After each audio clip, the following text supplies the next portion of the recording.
Welcome to the Sports Showcase event on for high school girls championships on Harford TV. I am Ray Ruse, and I am here with my broadcast partner Randy Slotnick. We are at Magnolia Middle School for the girls swimming high school UCBAC championships. Welcome to the telecast, Randy. Super excited to be here, Ray. Can't wait for this to get started. So Randy is not only a swim friend of mine, but he's a longtime swim director, and he's also coached, and he's had 3 children go through the system. Before we do the girls preview, we would like to recap last night's boys championships. We started off with the 200 medley relay, and in the 200 medley relay, it was won by Harford Tech with a time of 1:48.67, led off by Evan Goodell, followed by Tanner Carson, Jude Krasnoff, and anchor Rory Jenkins. Bel Air was third, and Aberdeen was third. Bel Air was second, and Aberdeen was third. Let me go to the 200 freestyle. A young man named Gavin Rogers from Bow Manor got them started off with a very close win over Kenny Chen from Bel Air, and third place was Evan Goodell.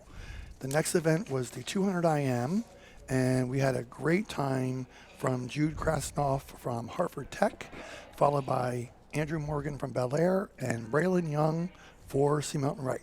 The next event was the 50 freestyle, the big speed race of the night. Rory Jenkins from Harford Tech defended his title from last year with a narrow victory over Joseph Sauer from Patterson Mill, followed by Benjamin Schultz from Rising Sun. The next event was the boys 100 butterfly. Jude Krasnoff got his second victory of the night, swimming a very fast 55.62 for Harford Technical School. And Joseph Sauer got his second silver medal of the night with a very good 57.64 for Patterson Mill. And Kenny Chen got another podium for Bel Air. In the 100 freestyle, we had winners Colin O'Hare from Bel Air, followed by Rory Jenkins of Harford Tech, followed by Jacob Klein of Elkton. Our next event was the 500 freestyle, our endurance event for the night. Luke Bahala from Sea Mountain Wright was first place with a 5:22. He knocked 8 seconds off his time, followed by Ryan Hughes from Patterson Mill, James Estep from Elkton.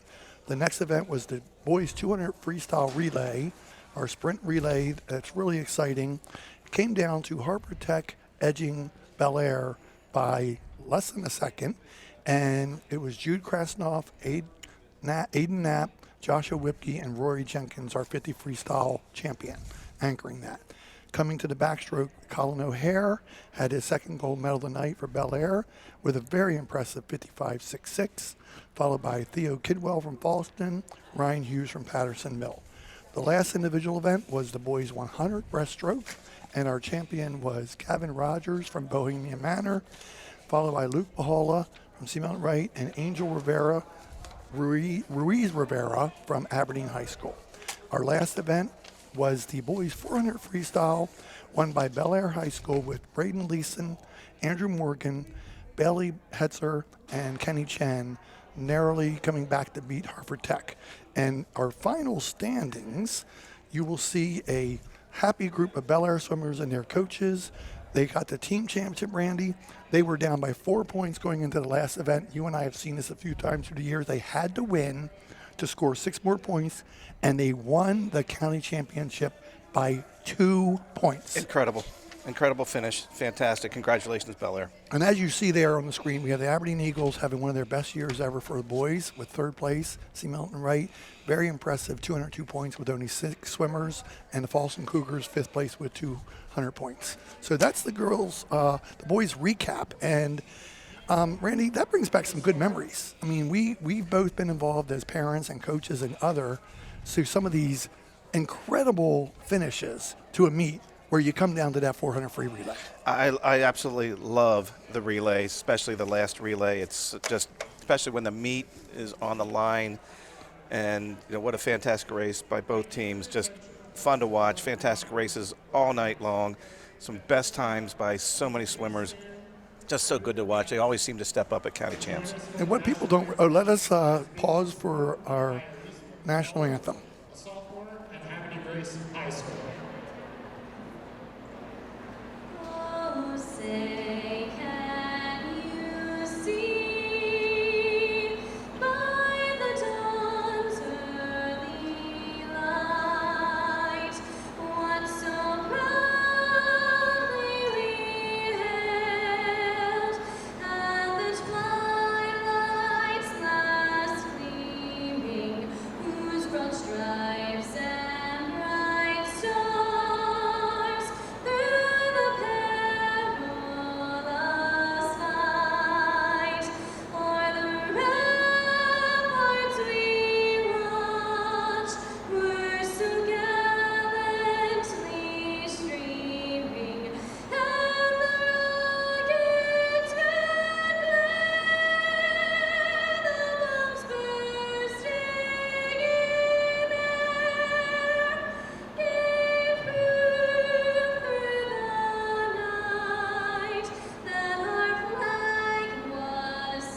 Randy, I always joke that it's definitely a talent that I don't have.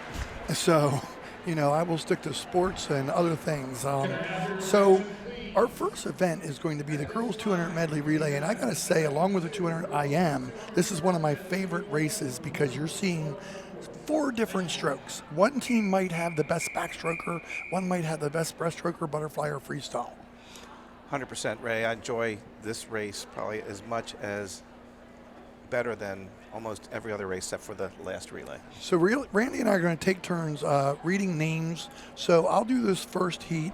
We should have Joppatown in lane 1 with Jasmine Collins, Margot Lloyd, Elena Lamb, and Jonae Jackson. In lane 2, we should have Rising Sun with Isabel Garvin, Severin Abbey, Michaela Schlepper, and Paige Sullivan.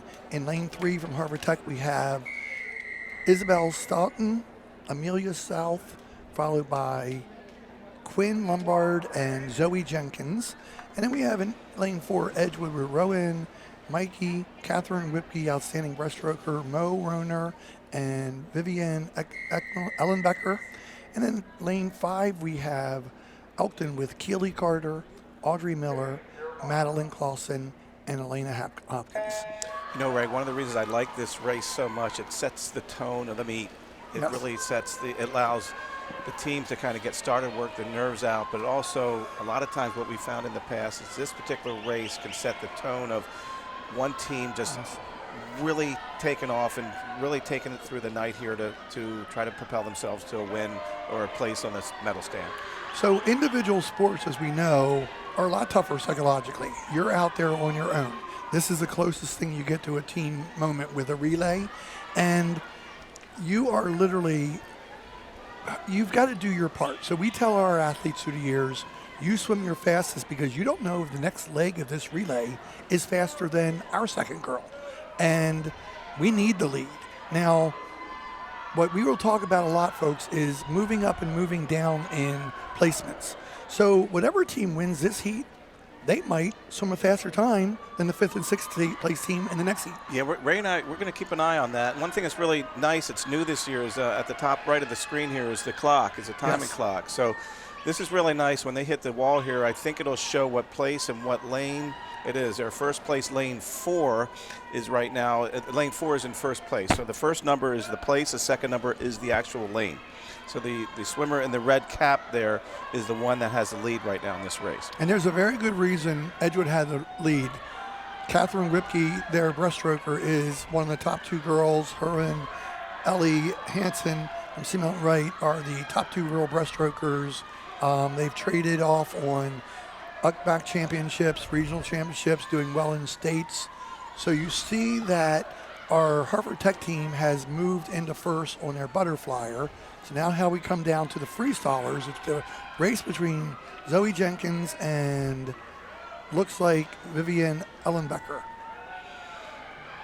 I met Zoe last night, and she's focusing on the 50 freestyles, Randy, because she actually tore her ACL not way far ago, and doing the other strokes, obviously the breaststroke kick and other, are tough. So 2:14.77, we will see how that plays into the next heat. So Randy, why don't you read us off our next heat for the girls as we're finishing here. Since we have so many names, we're going to already start to read you the names for the next heat. All right, let's give this a try here. Hopefully I can get all the names. I can say these correctly here. So in lane 1. That is, I have Falston Cougars. Falston Cougars. Yes. Lane 1 is Maddie Birch, Maddie Hoyer, Kate Taylor, and Emilia Shekels. And lane 2 is North Hartford with Jade Andrews, Logan Seeley, Emma Dorsey, and Ava Seeley. Lane 3 is C. Milton Wright, Tegan McKendry, Ellie Hansen, Briley Turner, and also Libby Fisher. Lane 4 is Patterson Mill, Allie Palinuk, Lily Schoaf, Gabriella Arasso, and Grayson Dantes. Yep. Lane 5 is Haverty Grace, and it is Isabel Chadwick, Rayon Bresna, Ellie Miller, and Han Tran. And in the sixth lane is Bel Air with Danny Drinnan, Lydia White, Maeve Alliger, and Bryn Reddicky. Yes. Now, the reason we did that, folks, as this race is finishing is they're going to be going rapid fire. So great job out of the Jobtown swimmer finishing here. And we want to make sure we get in every name we can. As Randy was kind of pointing out, we are apologizing in advance if we mess up any names. We did ask coaches that we could get to if they had any names that were tough to pronounce or that we didn't butcher. But we could, Randy. That could happen. I have been known to mess up a few names in other sports, and so have the other telecasters.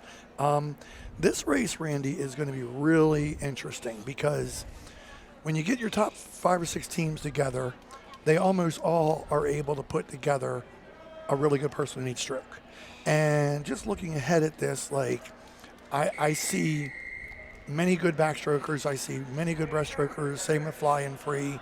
Some teams are front-loaded. Some teams are back-loaded. So I will kind of describe that as we go along here. And the start is huge. So one thing you're going to see, folks, is what we call their start, their streamline, their breakout. Who has the most power on their start? Who gets the best underwater wall?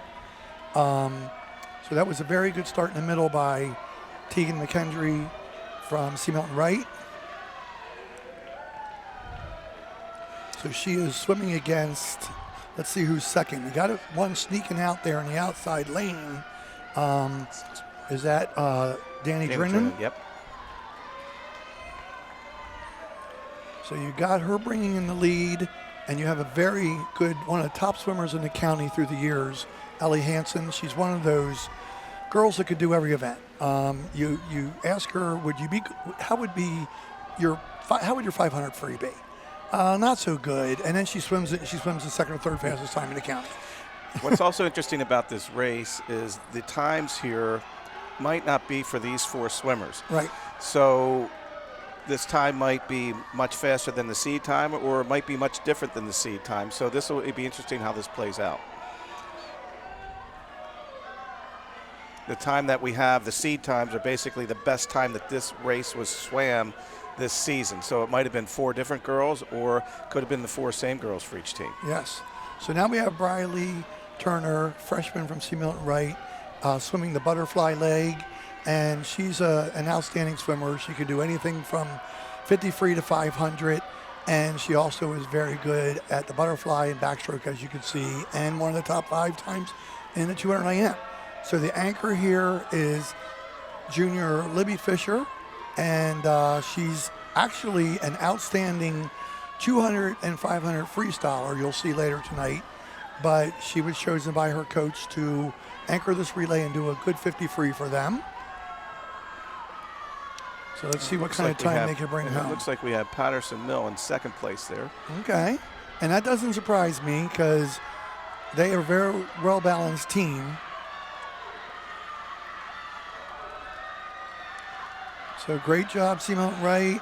Looks like it's going to be tight for third, Randy. It looks like down here in the bottom. It looks like the Falston Cougars came in at third there. Fourth place was lane 6 was Bel Air. Fifth place, lane 2, North Hartford.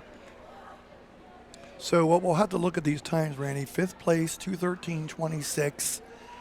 And we'll see what they put up for the 6th place time to see if anybody bumped the time. Now, I was missing the swimmer there in lane 5. I'm assuming Havre de Grace. There. Is that North Hartford? So another dynamic, Randy, is strategy.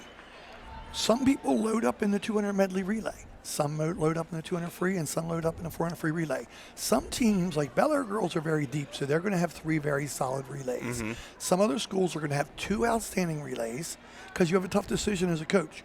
Do you say, let's put our top 4 girls in 2 relays, and then our 5th, 6th, 7th, 8th girl in the other relay if you have 8 or more girls?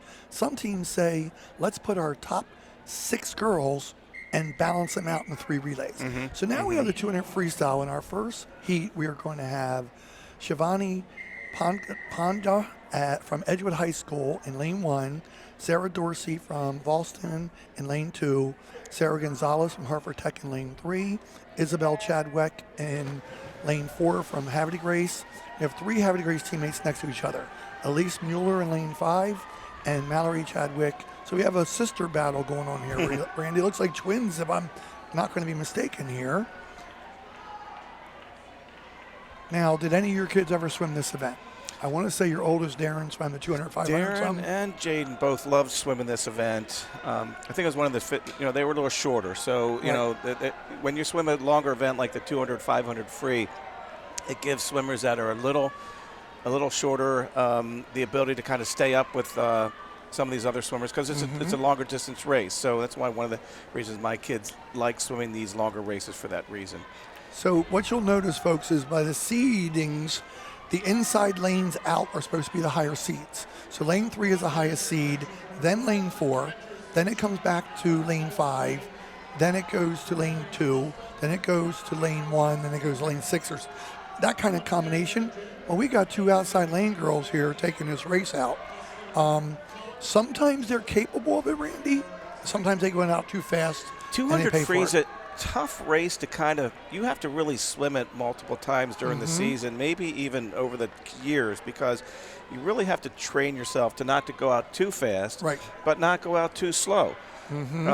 But it is a long race, and if you go out too fast, you could use up all your energy, and you don't have the ability to finish as strongly as you would like. But if you go out too slow, then you leave too much too much, and you basically finish, and you're like, I could have given a little bit more. Well, that's why swimmers get really irritating comments from their coaches when their coaches say something like, "You could be tired later." Right. Leave it all in the pool. We look like we have one swimmer that wasn't able to finish. She might be having a problem. Coach is tending to her. Now, the swimmer from Havre Grace that went out there, Mallory Chadwick, she's really, really going out there, and, she's pushing her time by a lot. Now, she has 2 more laps to go, and I'm going to give you an example last night. Little personal to me. Some people know my son coaches Sea Mountain Wright, Travis Ruse, and one of the boys in Sea Mountain Wright was told by Travis that you're capable of swimming faster than you have. And the young man was like, I don't know. And the young man went out and won his heat. And his name is Tyler Tran, and he not only beat everybody in his heat, but he beat 4 people's times from the heat after him. Wow. And 2 from the fastest heat. Wow. So sometimes when you go out, you can take races out and you can knock a lot of time off your time, and you can jump a lot of people's times. So our lane 2 here. There you go. You're exactly what you're talking about. She knocked 5 seconds off of her best time of the season right there. And I think Mallory knocked a good 5 seconds plus off of her time as well. That's what championship meets do for you, Randy. They bring you into that competitive flow, and it allows you to really knock time off. I think, too, Ray, that 200 free, that's one of the reasons I like this race a lot, because it allows some of these swimmers in the earlier heats to basically, improve their time dramatically. Right. I mean, in the 50 free, it's much harder to improve your time because it's 2 laps. This is swimming 8 laps, so you have the ability to really give these swimmers some confidence by knocking off 4, 5, even 10 seconds or more. Let's give Isabel Chadwick some credit here. The camera caught her at the other end of the pool, the shallow end, after 125 or 75, and something happened. I don't know whether she swallowed water, whether she was having a problem breathing, if she actually hit the wall with her head. I'm speculating. Regardless, she had to stop for some reason, and instead of quitting and climbing out the pool, she's finishing her race. Finished.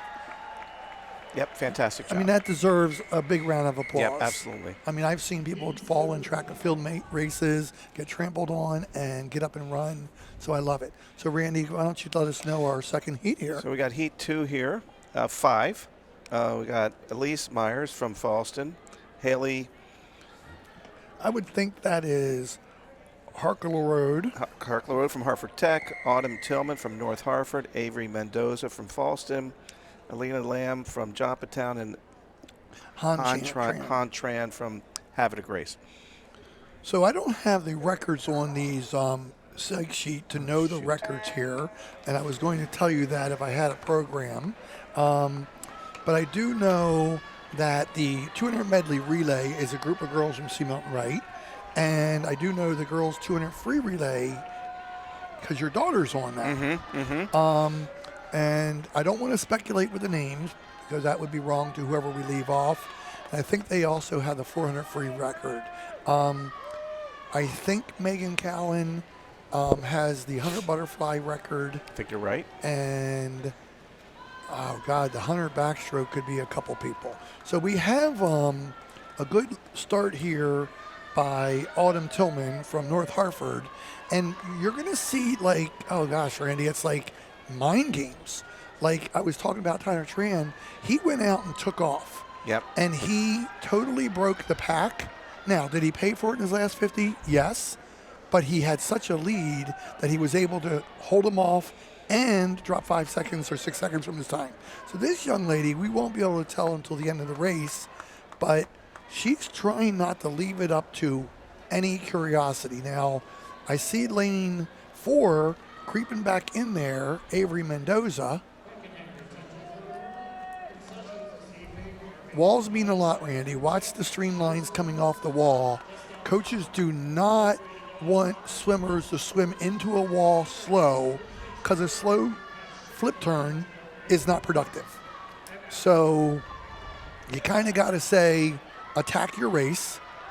You'll even see the better 500 freers attack every turn. Yeah, and this middle 50 is always a tough one, right? You know, the first 50, you got the energy, right? The second 50, you're working it through. It's this third 50 that really is, again, your training and how much work you put into this race during the season to be able to pace yourself, knowing that this fourth 50 is what you got left, and you want to really finish strong in this fourth, the fourth 50, the last 2 laps here. So she is way ahead of her normal pace.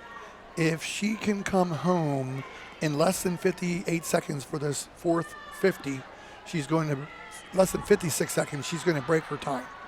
And that fourth lap, she went about 47 seconds. So if she can finish strong here and under that time, she will break it. So Randy is absolutely correct. I'm going to correlate swimming to running, and literally, what you're going to have is, I just equate this race to the 800, a half-mile run in track and field, Randy. You literally are talking about you're doing the mile or the 800. To your point, you do that start, you do all this stuff, and then all of a sudden, you're literally in the third quarter of your race. That's when you start to play mind games. Right. Do I feel this? Right. Am I going to do a little push to pull away from the people? Am I going to do a push to catch up to the people? Now, one other thing I'm going to say, Randy, let me describe the next heat first. Sure, go ahead. And then I want to make a point about strategy. So in the third heat, we're going to have Kendall Walter from North Hartford in lane 1, Hannah Harley from Paris Mill in lane 2, Madeline Clausen from Elkton in lane 3, Megan Lord from Falston in lane 4, Bella Windle in lane 5 for Patterson Mill, Riley Fortier from Edgewood in lane 6. So there's something we call in middle distance races where you kind of put a spurt on people, you put a surge on them.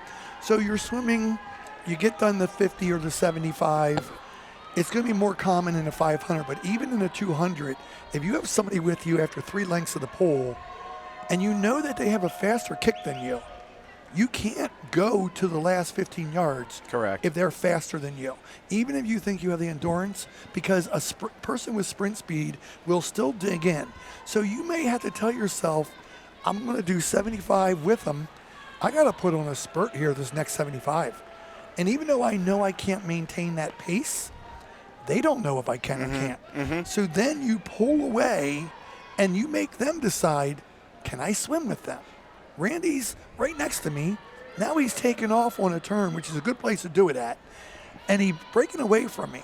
And those swimmers next to you can feel it, right, on both sides. So a little bit of a mental game there too, I think, when you're swimming there. So who we got here in lane 2 stealing this race? Is that Hannah Hartley? Yeah. Yep. She's a good swimmer for Patterson Mill. I think she was in the relay. So a lot of these girls are trying to move up in heats.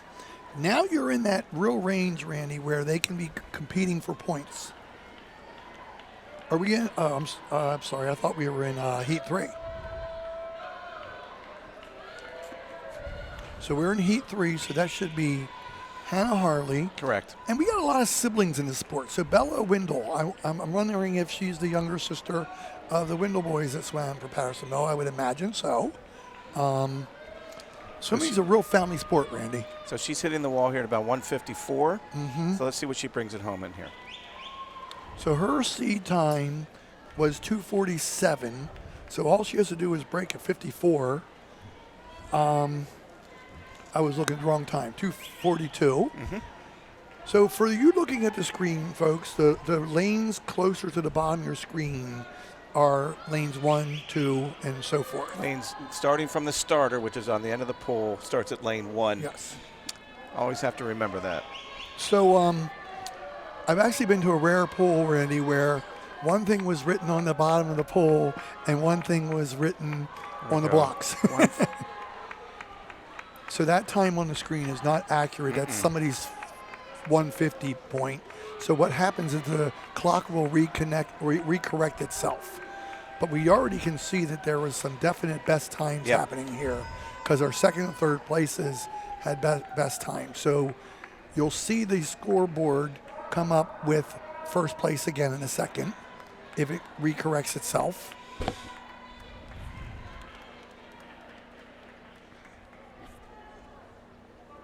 Yeah, it looks like at least a few girls might have gotten best times. So as our last swimmers coming in here from Edgewood.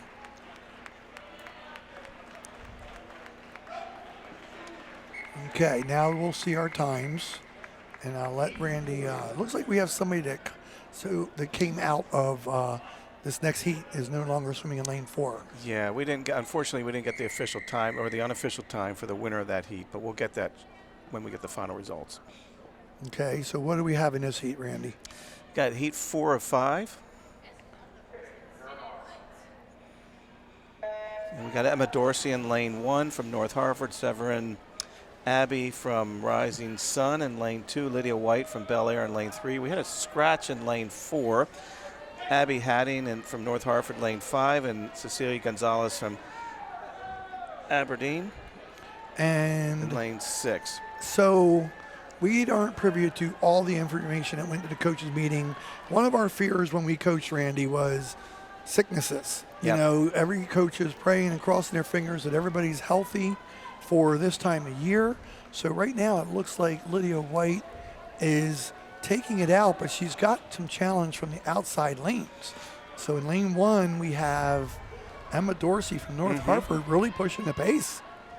Yeah, this will be interesting because we talked about this at the beginning of the broadcast that we'll see if some of these swimmers can break their way into the top 6 here if they have a good time. And you know, if they right now the seed time for the final heat is right around 2:27, 2:28. So if they come in around that time, they got a good chance of breaking possibly into moving up their seed into the top 6. So let's see what happens. So here. Lydia White on that turn on the other end, Randy, did one of those surges. She saw that she was behind. They can even see lanes away when they do turn their head for their rhythmic breathing. She saw she was about 4 yards behind the young lady from North Harford, and she did a power wall, and her walls are really benefiting herself. Now that's where we say, how far can they streamline under the water, folks, with powerful push, good kicking. Sometimes a lot of the top swimmers do a really good body dolphin off of the wall. So here she is going into her last 50, at 150 at this point. So to your point, Randy, she's trying to get down into that top heat times and challenge that. She did a split there of about 39 seconds. So if she does a similar split, typically this last 50 is a little faster than the third 50 because they know they were going to finish here in this last race. So let's see. She's going to come in maybe, I think she's going to beat her time here maybe by about 1 or 2 seconds because I think she's going to split here at about a 37 maybe. She's definitely going to challenge the people from this next heat. 1:27.77. That's going to 2:27. or 2:27. Yeah, if she was doing a 1:27, we're signing up for the Olympics, folks. So she swam that very nicely the last 100. She swam a 39 split in the third 50 and then 37 split in the fourth 50. So that was very nicely done. So here we go for the final and fastest heat. We have Libby Fisher from Seamount Wright in lane 1. Carolyn Pennington from Elkton in lane 2. Briley Turner from Seamount Wright in lane 3. We have Catherine Ripke from Edgewood in lane 4. Bryn Radecki from Bel Air in lane 5. And Alina Barkowski from Harvard Tech in lane 6.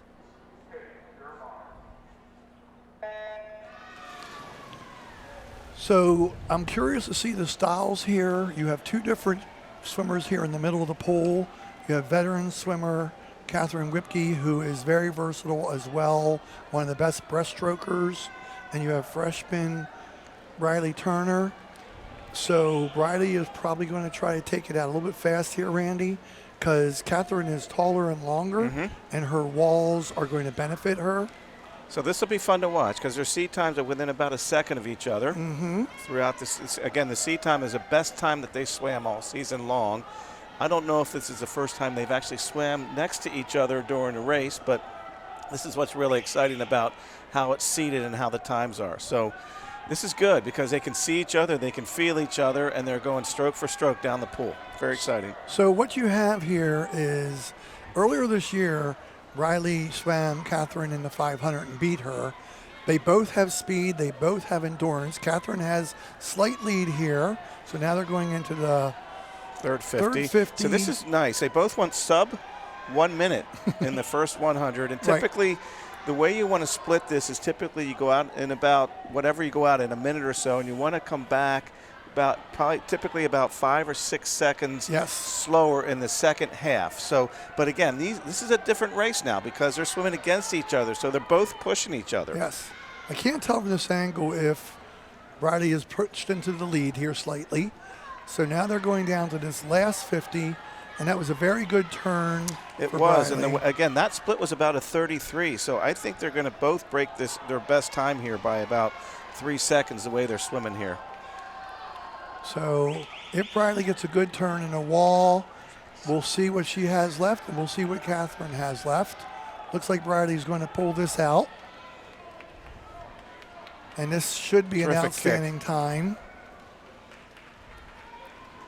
So freshman Briley Turner with her first ever individual county championship. So let's see what the other lanes have here, Randy, and see if 2:27 sneaks in there. Fantastic swim.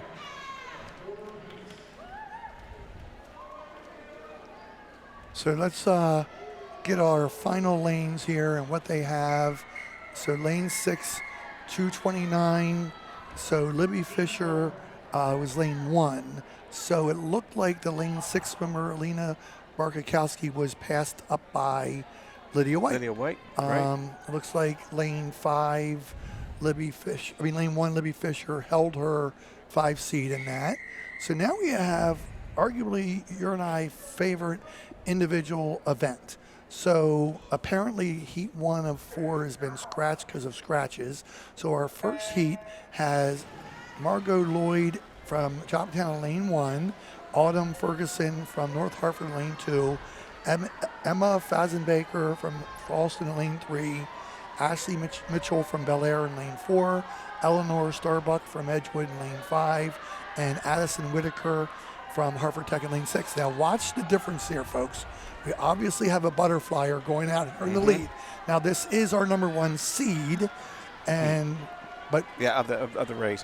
I just want to circle back to that 200 free just for a moment for Briley. What a race she had. I think she broke her time by about 5 seconds, which is fantastic. And that's just quite the race for county champs. And I got to tell you, personally, I know this. She was sick for 2 weeks recently, and she was trying to regain her strength, and she obviously has. I don't think I can, I can't run 1 lap around the track that fast, and she just swam 8 laps in the pool. Man. I've always felt, Ray, for the county championships, when you're swimming in front of basically the entire county and all your friends and families and parents and grandparents, there's a little extra energy you Oh my have. God, the adrenaline. If you could somehow bottle that and sell that, because you can't get that anywhere else in a regular meet or if you swim year-round. We got quite a race going on here between the two swimmers. If you're a year-round swimmer, you just don't have the energy, because if you're swimming at a meet, you don't have this type of family and friends watching that just cause that extra adrenaline, like you said, to push out some times that you never thought you could do. Thank you. So when we, to piggyback on Randy's thought, that's true. And I was talking to some swimmers, and a lot of us, we have swimmers all around the county that might not be on our youth team or summer team, might not be on our high school team, but it's a community. And we literally know kids on other teams, family. So I had 3 or 4 boys last night from other schools that came up and asked me for advice. And I did. And one kid said, I have a tough night, coach. And I said, you know what? You have to have amnesia. You swim your first race, you're in a relay like Riley did, like Catherine Whipke did. They were both in the medley relay.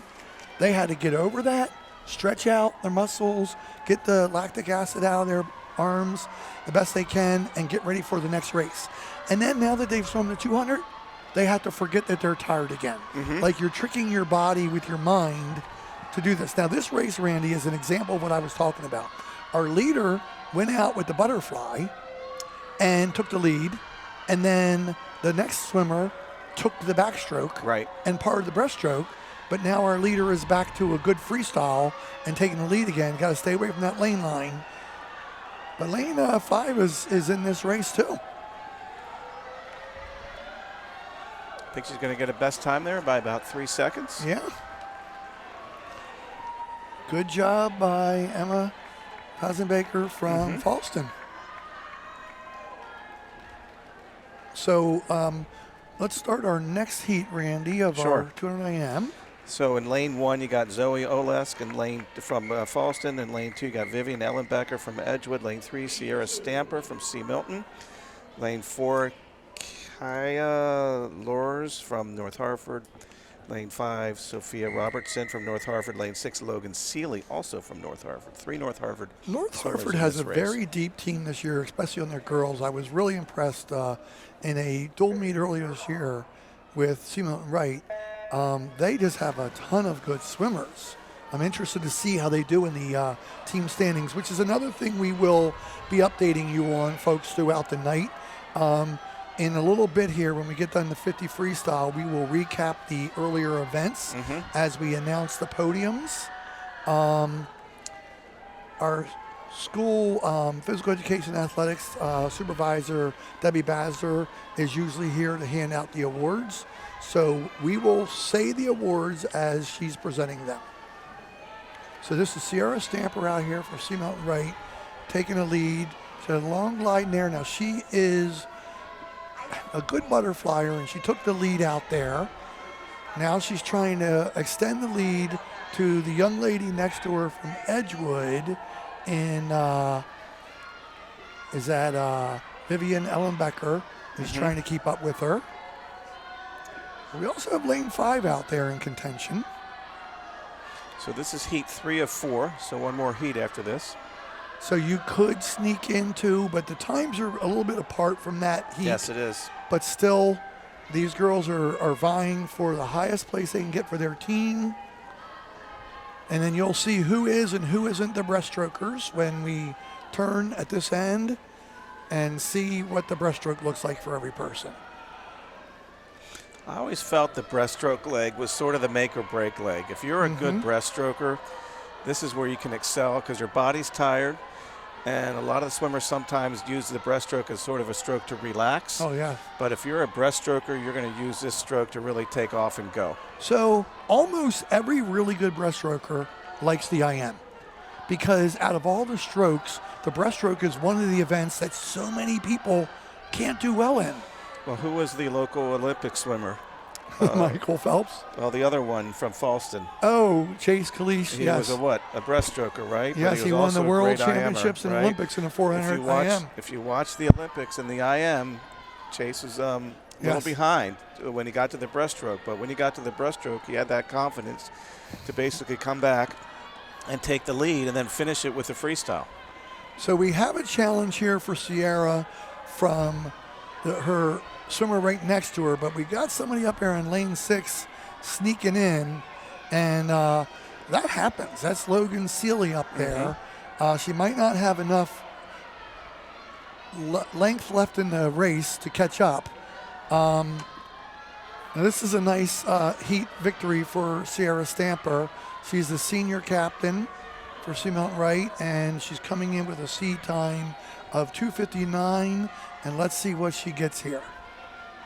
There she go. There we go. It's dropped off 2 seconds from her time. So that's the neat thing about a sport like this, Randy. I used to coach track and field also, and swimming, and it's a team sport, but it's an individual sport. So you're rooting for every single kid on your team. What do we tell our summer swim kids? It wasn't your place, it was your time. You know, did you get a best time? Did you learn a new stroke? Did you finally master the breaststroke without DQing?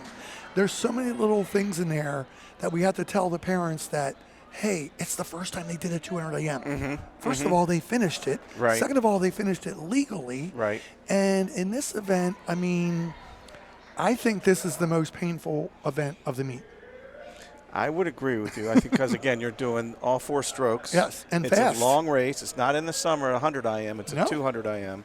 So here we go for the final and fastest heat. We've got Mauve Alliger from Bel Air in lane 1, Amelia South from Harford Tech in lane 2, Kate Taylor from Falston in lane 3, Lily Shope from Patterson Mill in lane 4, and then Tegan McKendry from Sea Mountain Wright in lane 5, and Avery Alliger from Bel Air. So we have 2 sisters swimming here on the opposite ends. And that's one of the things that's tough about this, Randy, because like you see our seed time, well, folks don't see it. Kate Taylor is the somewhat heavy favorite here. Her time is 9 seconds faster than the second seed, but our second, third, and fourth seed are within 3 seconds of each other. Correct. So I can tell you right now that Lily Shope is a young lady that we both know from years ago, and her family and her brothers and her parents. And Lily is a very good swimmer, but her best stroke is the breaststroke.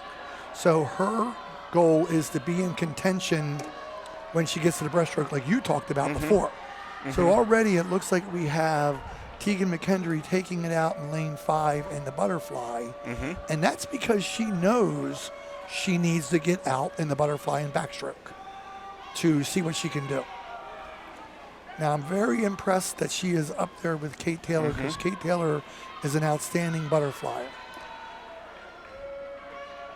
I had another coaching thing that the kids don't like. Okay, what should I do, coach? Swim your butterfly fast. Okay, what about the backstroke? Swim the backstroke fast. Right. And then when you get done that, swim your breaststroke fast, and then finish it with a fast freestyle. And they look at you with rolled eyes going, okay, coach, could you do that? No, that's why I'm coaching and you're swimming. But just do that. That's funny. So this is a really great start to her race for Tegan McKendry. I expected Kate Taylor to be there. So Tegan is going to try to hold on this breaststroke for second place. Kate Taylor is probably the best sprint freestyler in this group. So a lot of this is going to depend on, can the breaststrokers like Lily Shope catch Tegan, and can they catch her with a tie or a lead, and then who has more strength for that last 50? So right now, you can see Lily. You can see her stroke now. You can see where she's picking up on the second place swimmer. So when you're not a breaststroker's your best stroke, it's very frustrating, because as you get more exhausted, the more you feel like that piano is jumping on your back. The old proverbial. She made up that entire deficit there in the breaststroke. Now, they raced earlier this year, and Lily was like literally 15 yards ahead of her at this point. So let's see what they fight out in the freestyle here. Obviously, our obvious winner is going to be Catherine Turner. Kate Taylor, my bad. I've heard people refer to her as Catherine. I've heard people refer to her as Kate. This race is really for second place. Look at this. Yes. If we come back to it, there we go. Lanes 4 and 5. Looks like Lily Shope is going to get second, and Tegan McHenry is going to get third. And that's an example of jumping places. So Tegan was seated fourth, and she got third. Well, not only jumping places, but they both pushed each other the last 50, Yes. right? And I'm both of looking them forward looks to like seeing they their times. looks like both of them have best times by about 4 seconds. Oh, more 4 than or 5 that, yeah. seconds. Looks like Lily dropped like 3 or 4, and looks like Tegan dropped like 5 or 6. So outstanding race. So now we're moving to the sprint, folks. We have our 50 freestyle coming up, and this is just, you put it all out there, Randy. Dives matter, turns matter, and these are our speedier people and the people that love the sprint. So heat 1, we have not a full heat. So in lane 3, we have Raina Jabal from Aberdeen. We have Journey Borin from Aberdeen. We have Jasmine Collins from Joppatown. And we have Jonay Jackson from Joppatown.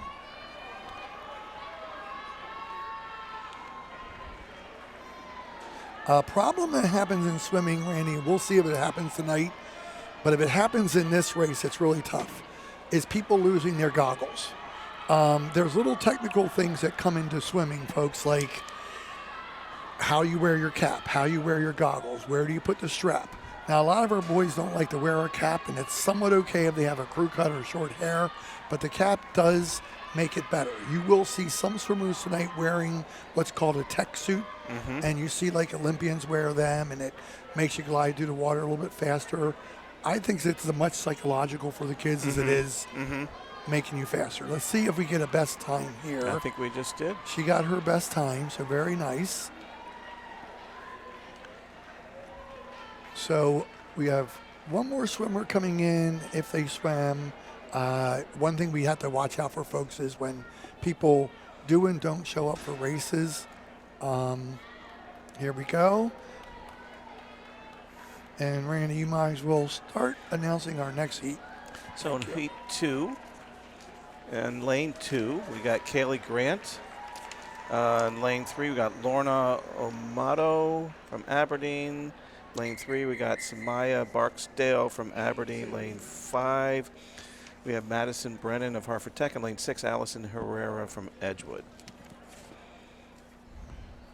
So after these races, we will start announcing results of individual events for you, and we get to the podiums. So, so we have 4 teams from Cecil County here tonight, folks. We have Bohemian Manor, we have Perryville, we have Rising Sun and Elkton. Gotcha. So Kaylee Grant from lane 2 is from Perryville.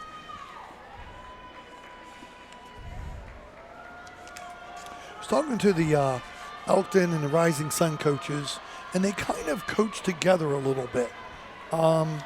So,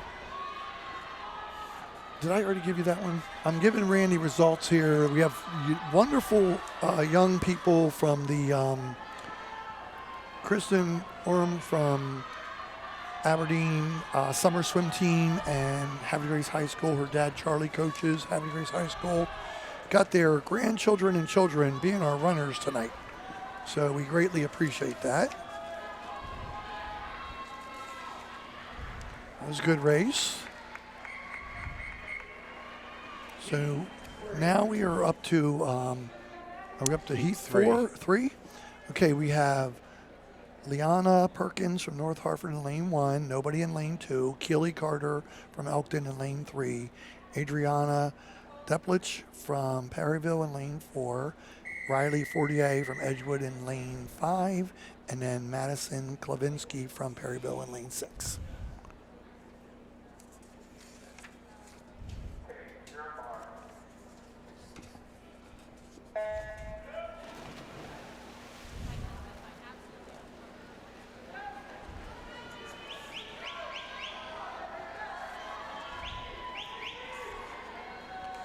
So we got a good battle here in the middle lanes. We do. They both have a seed time within about a second of each other, so they should push each other all the way up and down the pool. So you have 2 different styles of turn there. Lane 3 had a very quick turn, got some good wall, but young lady in lane 4 had a little bit better and longer streamline, and that led her into pulling out this victory. Looks like we got a best time there of about a second. Lane 4, Adriana Deplich. I think I gave you my IM extra one sheet here. I think I gave you one already. Did I give you one already, Randy? Nope. Let me give you this. 203.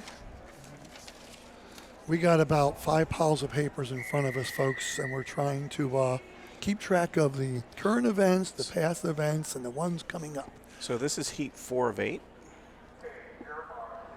So in Heat 4, we have Jenny McCarthy from Edgewood, Lane 1, Rayon Bresna from Havre de Grace, Lane 2, Lucy Lee from Bel Air, Lane 3, Quinn Lombard from Harford Tech in Lane 4, Kendall Walter from North Hartford, Lane 5, and Lila Cohn from North Hartford in Lane 6. Remember, Lane 6 is the furthest away from the camera, basically. Might have a Lane 5 trying to steal a race here from Lane 4.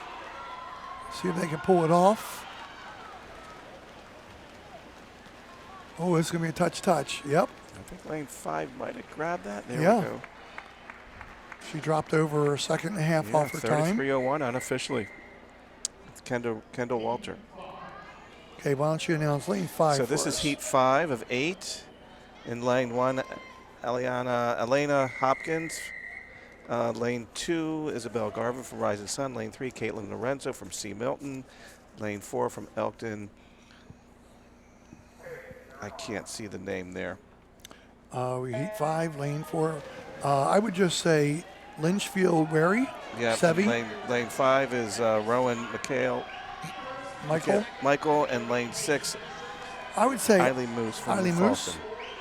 Yep, and we got it. Now, the good thing about these races as we get closer to the final heat is a lot of the swimmers are very, very close up and down the pool, and that's what you're seeing here. Yeah, ironic you're going to say that. Look at that line across the pool. Yep. How tight the heats get as we go.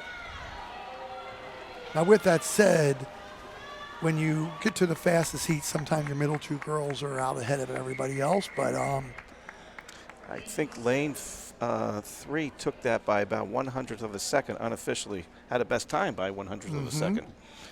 so in Heat 6 here, we're going to have Brooklyn Schueswick from Bel Air, Lily Dowd from Bel Air in Lane 2, Michaela Shepler from Rising Sun in 3, Grace Scott from Perryville in Lane 4, Megan Lord from Falls in Lane 5, and Paige Sullivan from Rising Sun in 6.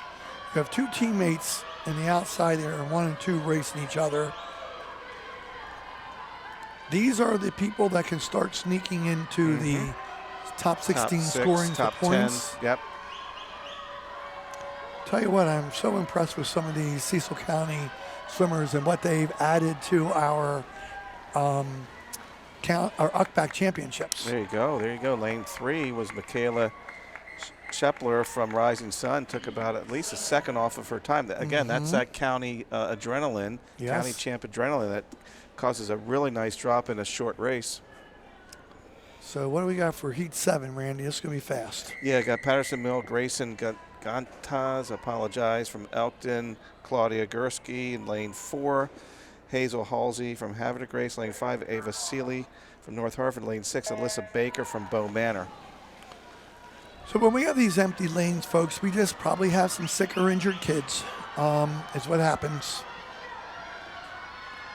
I got to say, swimming might be the hardest sport of anything to do while you're not healthy. You know, I mean, it's so physical, so much energy. Yeah, it really is, especially when you're practicing. Okay, looks At like that lane was Hazel 4. Halsey. Yep, Lane 4 looks like another best time there. I've known Hazel since she was a little girl. She did my swim classes at the college for years, and her father helped teach my classes, and he was a college swimmer. So here's Heat 8 of 8. This is the final heat. Ella Seifert from Sea Milton in Lane 1, Emalea Shekels from Falls in Lane 2, Gabriella Rosso, Patterson Mill Lane 3, Havre de Grace, Gabby Brochu in Lane 4. From Harford Tech, Zoe Jenkins in Lane 5, and from Havre de Grace, Alex Ryan in Lane 6. Here we go. So full all-out sprint in this. Gabby's probably the favorite, but it's Gabby versus Gabby here in the middle. Their seed times are about 2/10 apart, so it should be a close finish here. It is. Gabby out Looks like she's going to hold her off. Yep. Okay, great swim. It looks like she took about a half a second off of her time. Gabby Rosso, lane 3 from Patterson Mill, looks like the unofficial winner there. Great swim. I don't know the exact amounts, but Gabby, like Ellie Hansen, is one of those swimmers with multiple championships through her career. She swam in probably some championship relays. So right now they're going to have a break for awards. And what they do here, Randy, is we talked about the difficulty of these races. You want to warm down and warm up. And if you're running a track meet or doing a soccer game or you're at a football game and your coach says, run up and down a sideline 5 times, you're getting ready to go in, you can do that. In the pool at States, we'll have a warm down and warm up pool. Here, we have to allow for a little time. Now, that's one of those things where coaches can tell their swimmers till they're blue in the face, I know you just swam a tough 200 AM, get in the water and swim 6 laps and then get out and stretch out. And not everybody wants to do it. It's your more dedicated swimmers who are usually the ones that do it. So right now, we're going to get ready for these results, and they're going to bring us the 50 freestyle results in a minute. And then we're going to also update you on the team standings.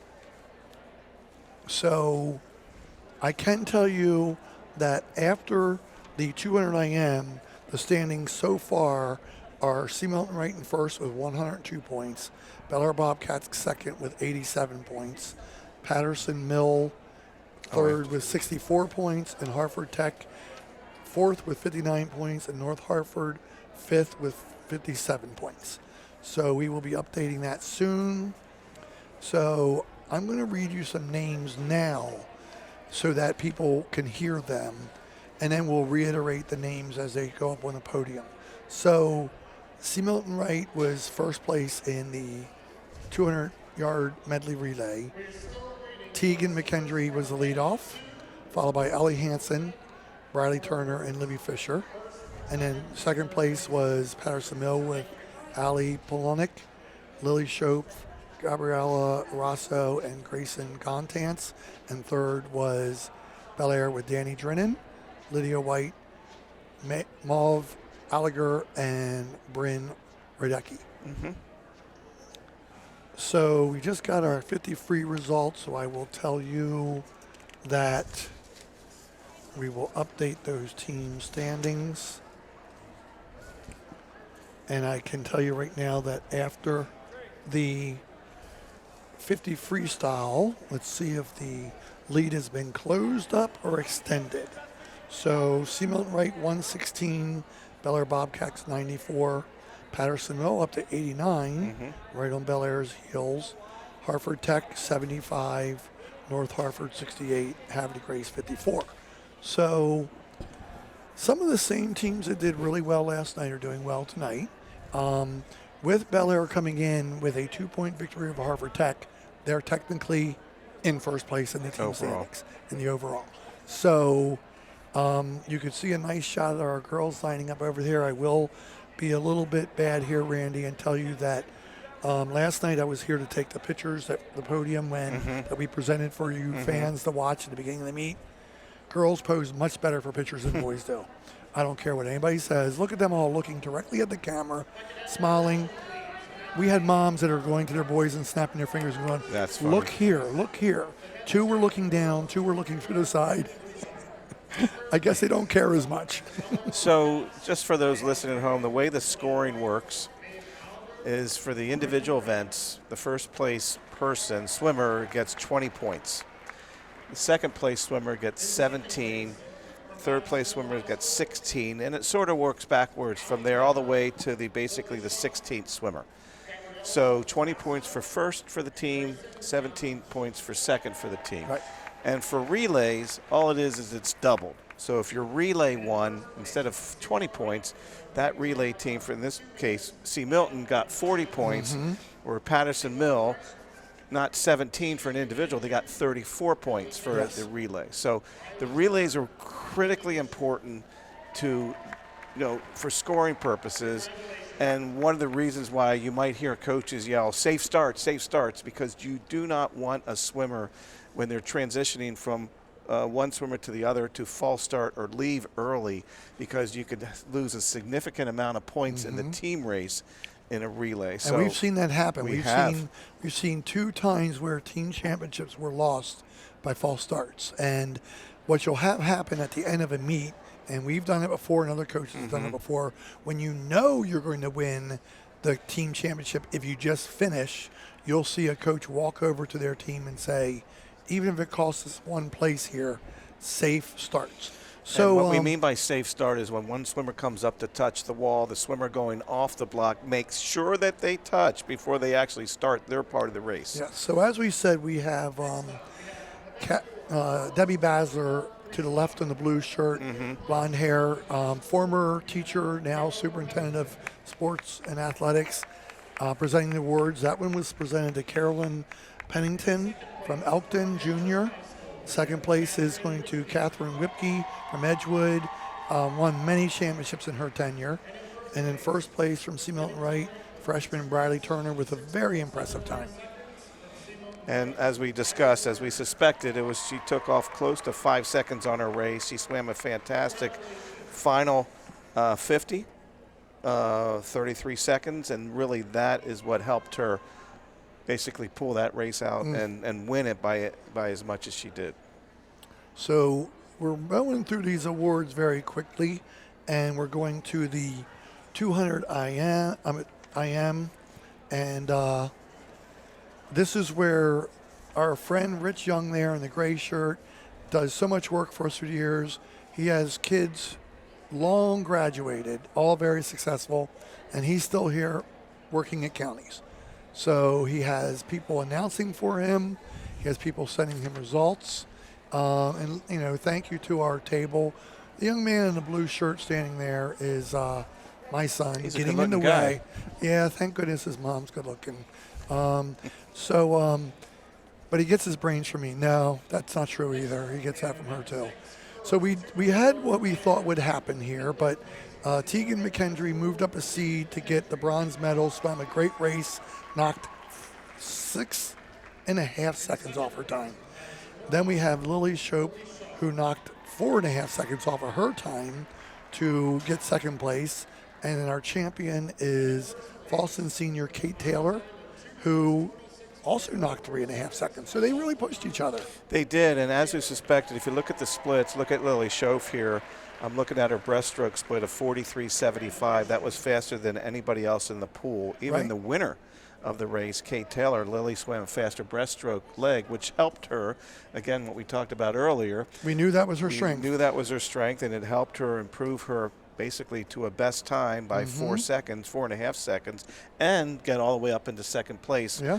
Basically, after the butterfly, I think she was in 3rd or 4th place, or If maybe that. 5th place. Yeah. So even after the backstroke leg, she was in 3rd or 4th place. So again, that breaststroke leg in the IM is so critical. So all you young swimmers out there that might be watching this, don't stop working on the breaststroke. Work on your butterfly, work on your back, but the breaststroke is important. Well, what do we tell our athletes in any sport?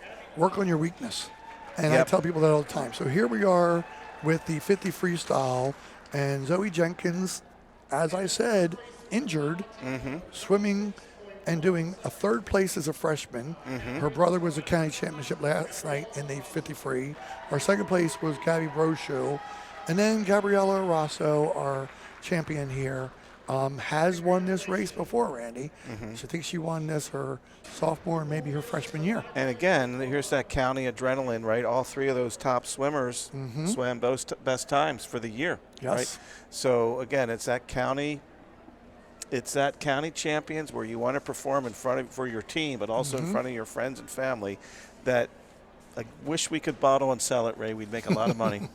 So I do have the combined score after these events, and Bel Air is in first with 404 points. Hartford Tech is in second with 383 points, and C. Milton Wright is in third with 318, and Patterson Mill is in fourth with 268. So we'll see this battle all night. It's going to be really hard for anybody to catch Bel Air. It's going to take a major doing to make up that many points. Well, again, what we talked about earlier, it's those relays that are a lot of points. So I think you might hear on the pool deck you know, these Bel Air coaches during these relays for the girls, they need to have safe starts in order to secure their county championship. So they're going to hear those Bel Air coaches, especially the final, the second relay and then the third relay. I suspect we'll hear them say safe starts. We'll keep an eye on that. Yes. We'll watch that. And when you see that final heat, let's keep an eye on that lane to see if they have those safe starts. And what I mean by that, Ray, is when that first swimmer comes up and touches the wall for the second swimmer to go, you'll see them kind of pause before they go in and make sure that they touch the wall. So to be clear, folks, you don't have to, you can start your dive in a relay if you're second, third, and fourth leg. So if Randy's swimming in and I see him swimming in, as long as my feet are still engaged with the blocks. You can move on the Yes. block. So we don't want the starts to be so safe that they're like, okay, they've touched. Now I'll start winding up. Now I'll start going. That's a slow start. That's not a safe start. So if Randy's coming in and he's swimming really fast, then I have the confidence to know that I can start winding up now because he's coming in fast. Now, if somebody's really tired, like they're doing the butterfly or they're doing a 100 free and the 400 free relay and they're not coming in fast, you have to be even safer because you think they're going to touch the wall. They don't touch the wall. They do one more stroke. Your feet are already off the blocks. That's a false start. Now, I want to talk about a few other things. On the other hand, though, if you watch championship races outside of the county, Olympics, for example, the transition between the first and second swimmer in the Olympic relays are so important. They're not worried about fast starts. They are worried about going off that wall as soon as that swimmer touches. There is no delay. So they practice that over and over and over again. And when you watch the Olympics, it's bang, bang. And you'll see that right away. And sometimes like, oh, my God, that second swimmer left too early. Nope, they've worked that down to a they're T. experts at it. They are experts at it. So I want to talk a little bit about history and previous winners. So last year, Falston girls won the championship. They had an outstanding team. They also won the overall championship, and the Hartford Tech boys won the boys championship. You have a shot there on the bottom of the screen there of Galen Ziegler in the really colorful red and blue Hawaiian shirt. And he's the head coach, and we'll be talking to him later, of the Bel Air boys. As we said, the Bel Air boys won by 2 points last night. Heartbreaking for the Falston boys, but it actually worked in reverse for many of the last years. The Bel Air Bobcat boys have lost by less than 5 points the last 3 or 4 or 5 years. And Hartford Tech boys won last year. This year, Bel Air boys won. Second place was Hartford Tech. Hartford Tech. Yes, and they were 2 points behind. Oh, okay. No, I'm saying Falston won last year's girls and overall title, and Hartford Tech won last year's boys title. Now, talking about history, in the first many years that they had swimming, they did not have a girls champion and a boys champion and an overall. They only declared the overall. And then people said, well, let's designate some. Let's designate just the girls champion and just the boys champion.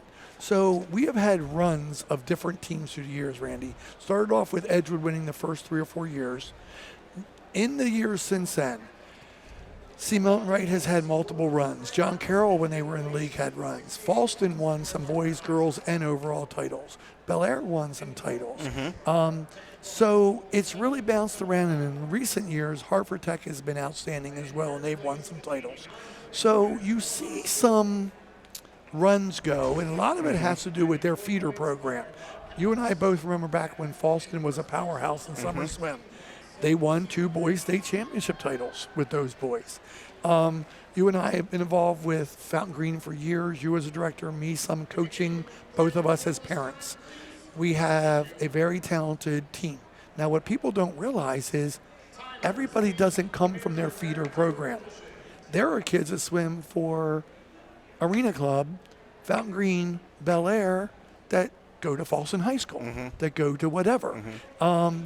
Especially the club teams like the Arena Club and Copper Mine. You're going to have kids from all over the county going there. but you do have these runs of You do. powerful And teams. it's fun to watch. And as I look at this and look at some of the records that have stood the test of time, which is unusual in swimming. Typically, records don't last very long. And you look at the 200 girls medley relay from 2013. That's over 11 years ago, 12 Right. years ago now. That was C. Milton Wright with Erica Abshire, Lauren O'Mara, Megan Cowan, and Julia O'Mara. yes. 200 freestyle, that goes, again, there's Megan Cowan again from 11 years ago. And there's the 200 IM. There's Patty Patty Rawlick Rawlick from That's one of the longest standing 20 ones. plus record. That's incredible. 209. The time tonight, the winning time tonight was 226, and Patty went 209. Yes. So think about how fast that was and how long that record has stood. It's exciting. We have some great swimmers that have come through. We'll keep updating you Humpback on that, folks, Championships. because we do have that. And I want to continue that while we have it. So the 50 freestyle, I want to see if that's more recent or if that's a longer lasting one. I'm going to guess it's Emerson, but It is. You are correct. Okay. Emerson Young broke it 2 years ago now, 24:08. So read us the rest of those records, Randy, while you have those sheets, if you have them all. I just have the ones that just came from Oh, the, they've just given it to us with the records. So yes. we'll update you as we'll we update go. as we get the results, yep. Now, there is one I want to say, it's probably, we'll find out later. Liz Harris from John Carroll, I think, is the longest standing record. But it just shows you how good people are because, like, a young man that both you and I know, Ryan Baldino, and then he set multiple records in the last many years. And Well, Ryan was part of that medley relay of the 200 medley relay back in 2018, Right. with Kyle Rutherford, Tyler Kozar, Michael Starkey, and Ryan Baldino. So Yes. you're right. so there used to be a young man years ago from Edgewood High School named Jim Bourne, and he almost made the Olympic team. And he might have swam in the Pan Am Games and some other things. He held records for like 30, 40 years. That's crazy. And then it didn't get broken until recent years by a lot of kids that we know, like Tucker Young, Mason Young. Mason Young, Cade Snyder broke a couple Yes, records. yes. Kate is last swimming year. at Delaware. I just saw his mom a little while ago, gave her a hug. She's a proud mom. Her son is swimming for Delaware and doing very well. And I got to say, Randy, for as many good swimmers as we know, the majority of them do not swim college. Because if you think doing another sport is a commitment, man, you are going to really have a hard time doing a sport like swimming. Well, at think college. about how they're practicing, right? Basketball is easy, right? It's natural talent, and you're basically practicing, and Okay. whereas in swimming, the practices, these kids are going, especially year-round kids that swim basically year-round, they're going to practice 5-6 days a week, and they're practicing anywhere from an hour and a half to 2+ hours, including dry land and Right. lifting weights and those types of things. So imagine being in the pool 10, 15 hours a week, and you're going up and down the pool, up and down the pool. Yep. And if you've never swam before, you swam recreationally, basically get in the pool, get out. It's really hard to swim those distances if you're not in shape. I mean, if I would try to swim at 50 right now, you know how tired I would be after just 25 yards, let alone 50 yards? So these kids have to be given a lot of credit for the time that they put in throughout this season, this winter season, and culminating here in the championships. Well, what other people also don't understand is all sports, if you really want to be serious at them, have almost come specialization. And you hear about people playing soccer 11 months a year. You hear about people doing other sports like that. These kids are swimming 11 and a half months a year. That's hard. The year-round kids are. Yes. Yes. So we have the 100 butterfly now, event 12. And in our first heat, we have Shivani Hanya from Edgewood in lane 2.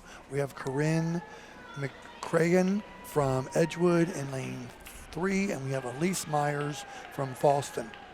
Yes, this is the 100 butterfly, and I think this is another one of those races that even though it's only 4 lengths in the pool, as you can watch these young ladies try to get their arms up and over the water, time the body dolphin, do the dolphin kick, which for folks that don't know is you're kicking both legs at the same time, kind of like a mermaid tail, and you want that body motion come from your whole body, snapping those legs down. this is a very tough event. You know, one of the other things we were talking about this just a second ago, Ray, is with swimming. It is a lot of hard work, and you can see you need to put in the work to do 4 laps of butterfly. I mean, this is a really, really difficult and hard race for a lot of kids to do. One thing that I really like about swimming is there isn't any judging. It's not like gymnastics. Your time is your time, and your time is reflective of the effort and practice you put in. So there isn't a judge that's going to grade you on something like I said in gymnastics. It's one thing I have loved about swimming, or even track and field, or even cross country. When you touch the wall, when you leave, your time starts, and when you finish is when you touch the wall and your time ends. So it looks like our lane 4, Elise Myers, is taking this one, and we're going to start to discuss some of the technical sides of the sport while we do the strokes, like the butterfly, breaststroke, and backstroke, and it kind of contributes to the IM. Right. So what you're looking for in this butterfly is your arms are supposed to stay in unison. You can't have one arm go in front of the other arm too much, and at the end of each wall, you have to touch with 2 hands. You do. If you touch with one hand before the other, and that's where the officiating needs to be really important, because we've seen some less experienced officials not realizing that sometimes in the breaststroke or the butterfly, a person on a turn is touching with one hand on top of the water ledge, the edge of the water, the trough, and the other hand is touching the wall right below it if they're starting their turn. So they have to really look over the side or get a good look to see if they're doing that. You can see here the official's looking for her to touch to see if there touches with 2 hands. And that is Mr. Pennington, and he's a great official and one of those better swimmer here's father. So there's 4 heats here. This is heat 2 of 4. And in lane 1, you have Haley Harklerode of Hartford Tech. In lane 2, from Falls, you have Zoe Olesk. Lane 3, Aaron McGovern from North Hartford. Lane 4, from Joppatown, Margot Lloyd. And lane 5, from Hartford Tech, Rebecca Layton. So you may wonder, why would they put 3 in one heat and 5 in another and have an empty lane? If you have an odd number, they want to make sure people have something to swim against. So you'll see that once in a while. So look at that start out so there. So as hard as butterfly is to learn, it's really such a beautiful stroke to watch. Just, there are some swimmers that are just so natural at this particular stroke that it's just it's my favorite stroke to watch, quite honestly. And Michael Phelps, it was obviously his best stroke during the Olympics, and it just comes so naturally for some kids that it's amazing how it just all of a sudden clicks for them, where their legs and their arms move in a way that they can propel themselves down the pool for 4 laps. So one thing you're also going to see in these races, and if any of you remember this, in one of Michael Phelps' Olympics, he was behind in the 200 butterfly or the 100 butterfly, and the person he was swimming against, instead of doing one more stroke, they thought they could finish on the glide, and Michael Phelps did one more hard power stroke, and he touched in like 1/100 of a second faster. Right. And if you would look at the eyeball test, you would think, oh, the person gliding's got it. Oh, no, they don't. Then another time you think the person doing one more stroke has got it, but then the person gliding gets that fingertip in there. They practice that over and over. They know exactly how many basically times they're going to move their arms down each length of the pool. They know when they're going to hit the wall. I used to run track and field. My coach told me, practice doing the same amount of steps in between every hurdle in the 300 hurdles.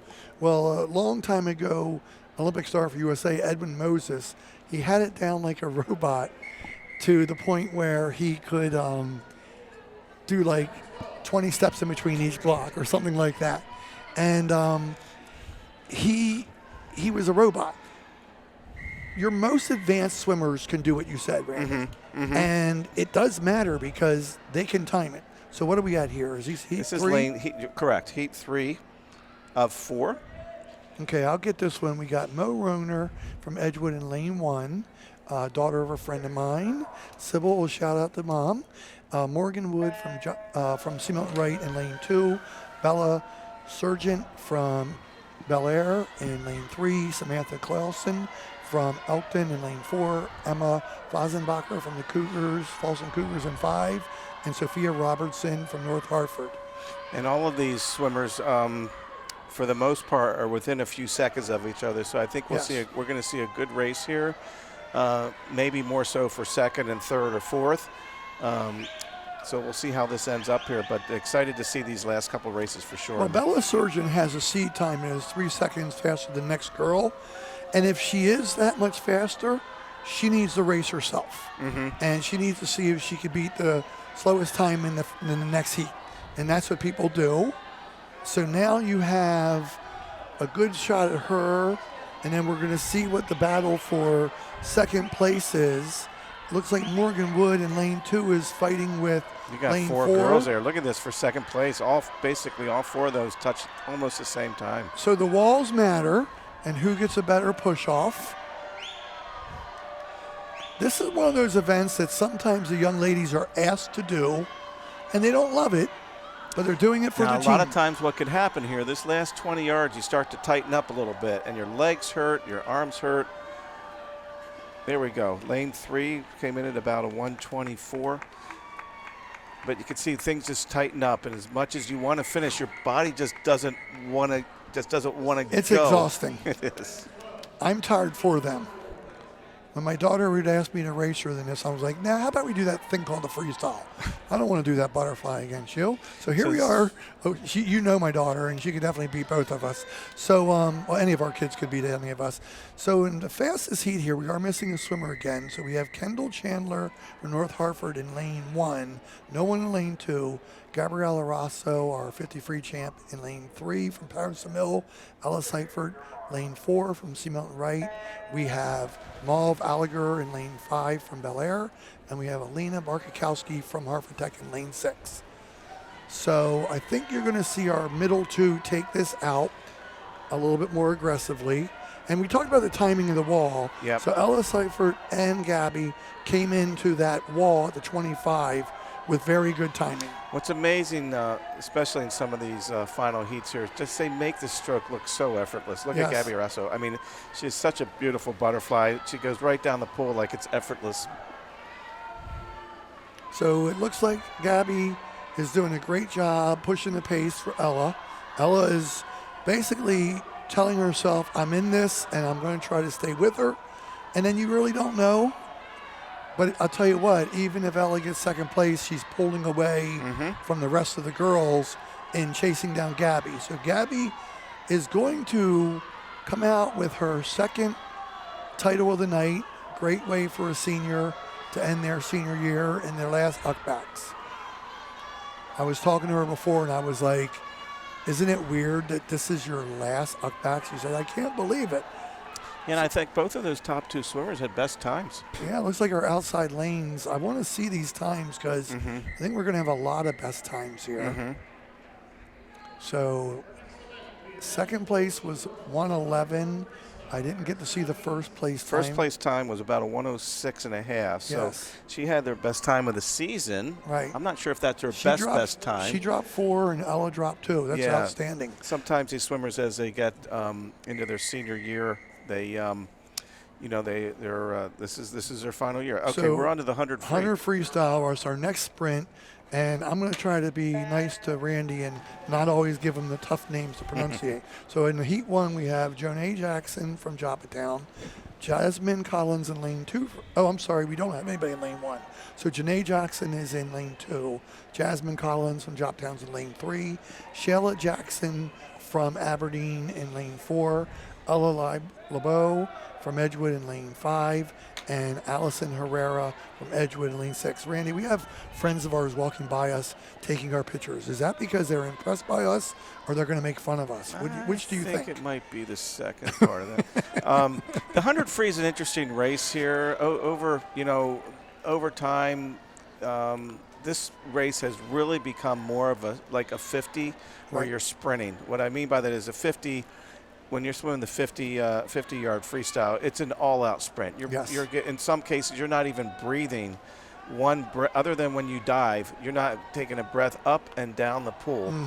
The 100 free is not quite that way with regards to breathing, but with regards to sprinting, you'll see in some of these later races that it is an all-out sprint. You're not taking a 25 off. You're sprinting all 4 laps, and you want to leave it all in the pool. So I'm looking back at times just as a glance, folks, and like what we talked about is exactly true. In the 200 free, Riley Turner drops 5 seconds. Catherine Whipke drops 3 seconds. Third place, Carolyn Pennington drops 4 seconds. Fourth place, Bryn Radecki drops 3 seconds. It's just so on. Libby Fisher drops 2.7 seconds. Lydia White drops 3 seconds. So it just brings out the adrenaline in you. It does. Okay, what do we have for our next heat here, Randy? We have heat 2. I'll get this one. We have Lucy Lee from Bel Air in lane 1. We have Morgan Stansberry from Paris Mill in lane 2. We have Adriana Deplich from Perryville in lane 3. We have Ileana Gorman from Aberdeen in lane 4. We have Madison Klavinsky from Perryville in lane 5. And we have Cassidy Pullum from Perryville in lane 6. What an odd moment. You're allowed to enter 4 girls, and Perryville has 3 girls in the same race, in the same heat. And that's kind of a funny thing. Sometimes it's funny to race your teammates. You know, I mean, you're trying to be friendly. In some ways you are, but you also want to beat your friend. Or in the rare cases of some of these things tonight, sometimes your sibling is in the same race as you. So we have the 100 butterfly results, and we'll go over them with you in a little bit when we do the next podiums, but I can tell you that C. Milton Wright, after the butterfly, is winning by 19 points over Bel Air with 140 points to 121 points. It's close. Yes. So what do we got here for heat 3, Randy? Heat 3, we got a scratch in lane 1 again. I think, Yes. although I see a swimmer there. Or that was heat, I'm sorry. Heat 3's right here. We got 1 missing in lane 1. And I'm sorry, I think this is heat 2. well, I already called heat 2, I think. So yes, I did call that. So here we go. I did say those names. I'm sorry. I said them a little bit early. Gotcha. So yes, we do have 3, a full heat in heat 2. So very close times here. 127 to a 138. So let's see what happens here. Let's see how they swim this. Our our top seed in heat 3, in lane 3 from Perryville, Adriana Deplich, has the fastest time by 5 seconds. So let's see if she can take that out. 3 seconds. Looking at the wrong one there. And she looks like she's trying to take it out. So let's see if the lane 4 young lady can try to stay with her. That's where we talked about the psychological part. Yep. And we do have a lot of heats in this one, folks. We do have 7 heats. 7 heats. So one of the things that the coaches will teach these swimmers over time is when they're breathing is try not to breathe into the wall when you're doing your flip turn. So we'll have to watch some of these swimmers to see if they're listening. See that the one there took a breath before she went into the wall, where Correct. the one that's leading the race did not. So you can see the difference there. Yes. And that's something they just have to learn. Yeah. We prefer them not to take a breath right into their turn because we feel like it takes away a little bit of their momentum. So our leader... Oh, think about that for a minute, Ray. If it's an extra half a second to Yes. take that breath times 3 times, there's a second and a half. And I would say that our leader definitely swam the most technically correct heat. And that's why she was first. So she has the swimming ability, and then on top of that, she was very technically sound. So I with her think this turns. is heat 3. Yes, it is. And there is a scratch in lane 1. And in lane 2, you have Avery Mendoza from Falston. In lane 3, you have Rebecca Layton from Harford Tech. Lane 4, Genevieve Datesman from C. Milton from Harford Tech. In lane 5, Addison Hall. And in lane 6, from Edgewood, Charnel Johnson. So you have a couple freshmen in this race. You do. And I know that at least one young lady, Addison Hall, I think her sister swam in previous years for them. Right. So, and some of these swimmers are literally new to the sport. Like, you know, I could tell you right now that Genevieve Datesman had never swam competitively, and she came out for one of the best teams in the county, and she's doing a wonderful job. And her teammates have taken her under their wing and given her advice along with her coaches. You see her two coaches over there in the blue shirts, Travis Ruse, my son, and then Asha Manat, who both you and I know. And, you know, we talked Asha into coming out and coaching. And talking about the coaching part, Randy, people don't realize the dedication that goes into this. I mean, coaching any high school sport, youth sport, takes dedication. Even if you're getting paid as a high school coach, you're not doing any high school coach job for the money. The amount of hours you spend on and off, it's kind of like teaching. You're preparing for it with workouts and lineups and planning things and communication. Especially in swimming, I mean, the requirement through the county is basically when you have a practice, you have to have a coach that has a pool operations certificate that is life certified for lifeguarding. So, you know, those coaches, not only do they have to be on the pool deck, they got to get certified in these things before they can even attend a practice. That's a lot of time. We're talking 20, 30, 40 hours of training. And they have to do that every couple of years. They have to recertify those things. You do. And they have to have first aid, like you said, first aid, CPR, lifeguarding, pool operators, and then the bus drive. It's the only sport that I know of besides maybe golf where you have to practice off of your campus. Right. So you have to wait for the bus and then go on the bus, practice, ride home. So it's very, very much dedication involved. So we are here at Heat 4, and we have Ellie Miller of Haverty Grace in lane 1, Caitlin Lorenzo of C. Milton Wright in lane 2. We have Madeline Clausen from Elkton in lane 3, Sevi Wary Litchfield in lane 4 from Elkton, Autumn Tillman from North Hartford lane 5, and Alina Lamb from Joppatown in lane 6. So one of the things I like about it as these races get towards the final heats is, again, when you look at the seed times, the times tighten up. All 6 swimmers are typically within just a couple seconds or a few seconds of each other, so makes for a very exciting race. So some of the people that swim this race, they're very fast 50 freers, and they don't try to be as aggressive as they should be in the 100. I have had multiple swimmers for years that I have said, this is still a sprint. Sprint, that's what I was saying earlier, yeah. You leave it all out there, and yes, in the last 15 yards or meters of a race, you're dying. You are tired. But you've got to attack the race if you want to get that time. Now, we have people who are 200 freestylers who they have the endurance, and they might not have the speed, so they have to just do the fastest they can and hold on from there. So here we go. Got 3 swimmers here. We have 3 swimmers. Caitlin Lorenzo's coming on strong, but she might be able to get just third. Yep. And then our leader there in lane 3 did hold on to the race, and that was Madeline Clausen. I think we had some best times there too. Yes. So here we are with heat number 5, Randy.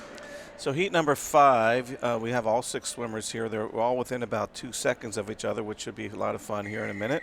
So you have Elena Hopkins from Elkton in lane 1. Yes. And Rising Sun from Rising Sun, Paige Sullivan in lane 2, and lane 3 from North Hartford, Abby Hadding. Lane 4 from Harford Tech, Isabel Stroughton, if I pronounce that correctly. And lane 5 from Patterson Mill, Allie Polinick. Yep. And in lane 6 from North Hartford, Sophia Reed. So I'm seeing more girls not in the meet than I saw last night for the boys. So lanes 3 and 4 are taking this out. They are. But don't count out lane 6 up there yet. So typically the way this race is swam is the first 50 is how you swim it. I'll explain that in a minute. Then the second 50 is typically, if you can pace yourself, probably about 4 seconds slower. The reason slower why than your 50 than your free first time. 50 free time, Yes. or first 50 in this race. So, and the reason for that is, number one, you're a little tireder, and number two, the first 50 includes a dive, right? So the first 50, that dive is equivalent to about 1 to 2 seconds of an extra, basically making you go faster in that first 50. But here we go in lane 4. Looks like they're going to win this race here with a time of about 109.41. She broke her best time. That looks like Isabel Stoughton from Hartford Tech. Apologize for the mispronunciation. So when we explain to our swimmers how to swim the 100, if they can swim a 30-second 50 free, we tell them do about a 32-second first 50 of 100, and then you might come back in 34, 35. Correct. That's right. But the top swimmers can sprint the whole thing, Randy. So we have a 6 heat here, and we have Grace Scott from Perryville in lane 1, Bella Surgeon from Perryville in lane 1. So let's test this. There's Bella Surgeon is in lane 2. Yep. And then we have an empty lane 3 for some reason. Then we have Claudia Gursky from Elkton in lane 4. Yep. Alex Ryan from Havre de Grace in 5. And Amelia Shekels from Boston in lane 6. So these girls do about a 106. So in theory, they should be coming in here at about 31 in their first 50. Let's see if they come in at about 30-31. There you go, at about a 31. So they'll come back in about a 35 or even 34. Or maybe faster, because I think they're going to drop time. If they drop time, then they'll come back in a 33 or 34, which allows them to drop time from a 106 But you also to have 105. to amend that strategy based on your swimmer. So if I have somebody that has better endurance, I'll do it the other way. If I have somebody that doesn't have as good endurance, they can't sprint the first 50. They have to take some off. Whereas somebody like Gabriela Rosso, you're telling her to sprint the whole thing. So Claudia went out. There you go. So Claudia went out in a 30-31 and came back in a 34 and finished with the best time of a 105. Yeah. 105 high. So that's exactly what we're talking about. So she's going to challenge the 6th place girl in the other heat. Now we have the fastest heat coming up. We have Hazel Halsey from Havre de Grace in lane 1. We have Maddie Hoyer from Falston in lane 2. We have Ellie Hansen from Sea Mountain Wright in lane 3. We have Gabby Brochu from Havre de Grace in lane 4. We have Jade Andrews from North Hartford lane 5. And Danny Drennan from Bel Air in lane 6. So let's test this again. Here we go. Yeah. So yeah. Let's just watch this race and see what happens here. So we should have a really good race here between lanes 3 and 4. Lane 6 is going out pretty And good lane too. 6 as well. So what happens here with like an example like an Ellie Hansen? Ellie can swim anything from a 50 free to a 500. So she can swim under 6 minutes in her 500 free. And then she can also sprint with the best of them.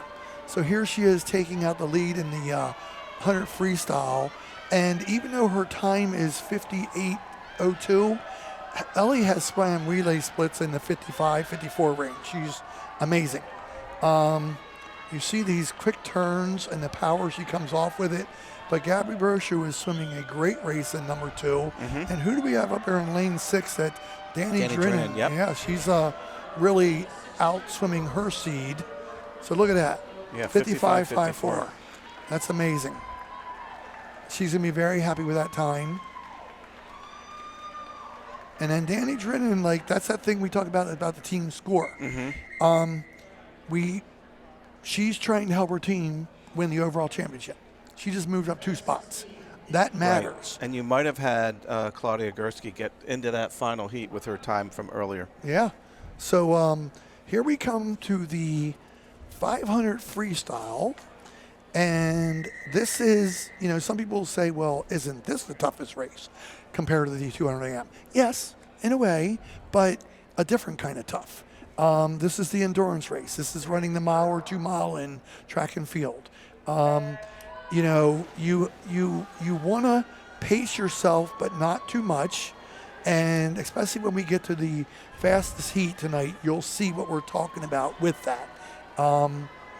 And then something I want to describe about this, Randy, is let's name these first heat first. So we have in lane 1, we have Eleanor Starbuck from Edgewood. Lane 2, we have Emma Dorsey from North Hartford. Lane 3, we have Kaya Lurs from North Hartford. And then lane 4, we have Vivian Ellenbecker. So this heat we have seed times of 7:26, 7:29, 7:27, 7:57. So you aren't going to be having the same thing you have in a 50 free, 100 free, even 100 fly, 100 back, 100 breaststroke, where you're swimming within 1 to 5 seconds of the people in your heat, seed time. You could have 20 seconds, 30 seconds. So on the sideline, you'll see on the other side there, you have Coach Karen Gonzalez over there. She is giving signals. Well, Karen's just wonderful. I say this to her every year. She cheers for everybody, but you'll see coaches give signals. So, folks, while we're starting this, we're going to have Randy hand off his headset to our boys champion coach visiting us on the set. We have a little guest here. Galen Ziegler is going to join me and have a seat right here. And we want to congratulate him. You ever been on TV before, Galen? Or radio? I don't think so. Or anything? No. So first and foremost, congrats for an exciting victory last night. Thank you. So Galen has been coaching for a while, and Galen, like me and others here, probably one of about 5 to 10 coaches here that also coach summer swim. Yep. And Galen had an exciting moment last night, and I was watching him from the end of the pool and very excited for him. And you've been at the other end of this, Galen. You've been at the end of, I think you told me you've lost by less than 5 points. Yes, I went back after your conversation, and we lost the last 3 years, 10 points, 3 points, and 1 point. Oh. Second place the last 3 years. We finally finished the job. So one of your swimmers who swam for me at Maryland Golf years ago, Porter McGill, was coming over to me the last 3 events, and he saw that I had the results. And I told him, I said, after the 200 free relay, I said, you're only 6 points behind. And he goes, we are? And then he said, what are we after the backstroke? And I told him, and then what are we doing after the breaststroke? And I told him, and he went over to you, and he said, he came back and said, Coach Galen wants to know if that's after the breaststroke. And I said, yes. So to recap, folks, first place in the relays are 40 points, and second place is 34 points. Galen's team was behind by 4 points going into the 400 free relay, and you needed to win it to win the championship. Yep. So yeah, there are 120 points up for grabs in every single event. So Right. losing or winning by 4 points is crazy. So you won the overall meet by 2 points, and here's the thing. I kind of predicted you would. Our next guest's mom, I'll make fun of that in a minute. I told her before the meet that I had you seeded to win, and then she came up to me after the meet and she goes, Ray, I was cursing you the whole meet and saying you jinxed us because we were behind the whole That's way. exactly right. I had us seeded to lose by 2 points. That's how you go into the meet. Yeah. So I said, well, was I right? You won. She goes, yes, but barely. But it really, you and I have coached for a while. I'm much older than you. I've been able to see this happen before. I've seen this happen about 10 times through the years where the team champion came down to the 400 free relay. And I kind of felt you were going to pull it out because I thought you were the deeper team. So even though you had a first and second place in your first 2 relays, I felt like you had more depth, and your anchor, Kenny Chen, pulled it out for you. Yeah. Yeah, I knew when I seeded the meet 2 seconds behind, I knew we were going to be chasing the entire meet, and I Right. knew we needed to be chasing on that last relay. Yes. So we set it up to build slowest person first, fastest person last, because I knew they needed to be chasing them the whole entire race. So what do you attribute your team success to? Depth, top talent, both? Our success is honestly mainly because almost all of these, like half of the points that were scored by our team yesterday are from boys that have been on this team all 4 years that we have Yes. lost. So it is like they can feel that. It was like last night winning was like winning for all of those years combined, like finally making up for Yes. lost time. Like you said, we have a nice balance. We have some top-end talent. We have like the depth. But really, it was just that every single person knew that every single point was going to come down to whether we win or lose because they'd all been there already, seeing that 1 or 2 points from the second place, breaststroke or whatever is going to automatically wind up deciding the meet ultimately. Well, and I've been coaching swimming and track and field forever. And would you prefer to win by 100 points? Absolutely. Would you prefer to be less stressful? But when you win a 2-point meet, every swimmer that scored mattered. Exactly. And in contrary to that, when you lose by 2 points, every person matters. So Yes. like building off that, all those swimmers, these boys felt that every year up until this point. Yes. So they knew every single one of them was important. Every single point was important because they had lost by 1, 2, 10 points, whatever it is, 3 times in a row. Well, you're going into regionals. A lot of people don't know this, and I still am constantly educating parents and even a few coaches that think that UCBACs have to do with regionals. That is just our pride of our county, 2-county league, wanting to win and show your team's championship. UCBACs to regionals is like different. I know when I coach, and I think you're the same way a lot, people will, a certain percentage of the swimmers will swim the same events, but not everybody, because you're looking ahead to championship, to the state championships. Do we try to win regional championships? It's nice, but you want to set your top swimmers up for the best event they can place in states. Right. You're only setting up a team event if you think you can compete at the state level. You're not swimming a team event at regionals. So if you're not competing for a state title, then you're trying to set up your best kids for the best possible scenario. Yes. So if you, like you said, if you win the regional title, that's great. That's ultimately what happened to us last year. So we won the regional title last year after losing UCBACs or District 7 championships, but that was solely because everybody, like the hype around this county meet is so much higher. Yes. So when you get to this regional meet and you feel like, okay, it's either I'm making states or it doesn't really matter, like that's much harder for those second tier swimmers to really feel like it's important. Well, I've actually had parents of the teams that I work with and other teams that I have friends on, their kids, they said, we didn't put the lineup together to win the regional championship. And I'm like, that's just a plus. You may have balanced your relays at UCBACs, but you might load up 2 relays for regionals because you want those 2 teams to qualify for states and finish in the top 8 or 16. Right. Every single year, I wind up putting the alternates in for the relays in a way that we can hopefully qualify all 3 relays. Right. And then load them up, and then we can make a shift when we get to states to make those 2 as competitive as possible. That's what we did last year where, you have 3 balanced, you want to get that spot, but ultimately you're going to shift everybody into 2 to try to get the highest place possible. Exactly. Well, listen, thank you for joining us, and Yes, sir. congratulations again. And I am going to now pass your headset to one of your star swimmers, Colin O'Hare.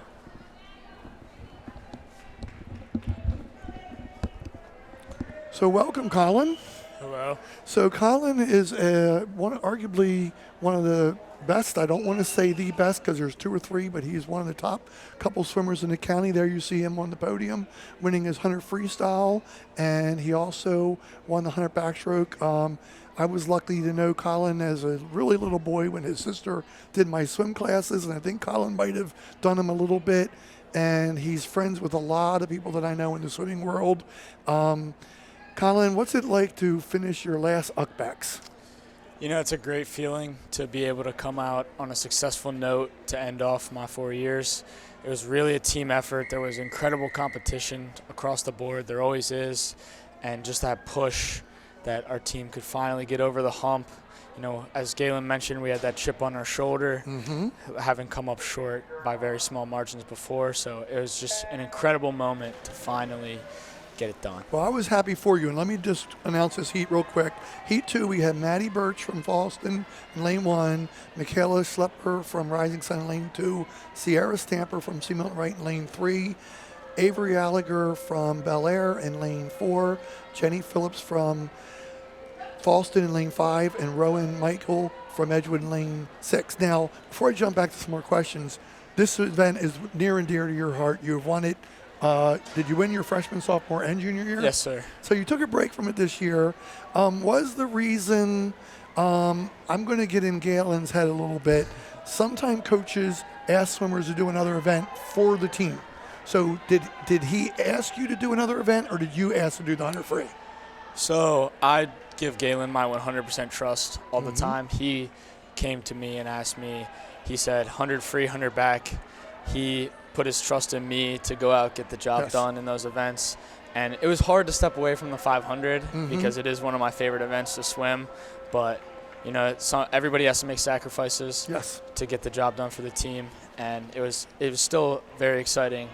I still enjoy swimming both of those events. Well, my son coaches C. Milton Wright, and I've known a lot of coaches from around the county through the years, and Galen is one of the better coaches at doing lineups, and we get what you're doing. Ellie Hansen is our example. We've had to ask her to do different events through the years, even if she could win another one. So that's very commendable to you both in teamsmanship and talent, that you're willing to go for another victory, which you got, to help your team points. You had other boys that could score for you in the 500 free, so I commend you very much for doing that. What were you more happy with? I'm going to tell you, I'm guessing it was your backstroke time, Yes, sir. 55. Yes, sir. How was that your best ever? Yes. By how much? Over a second. Wow. I mean, I was there. You and I talked throughout the meet.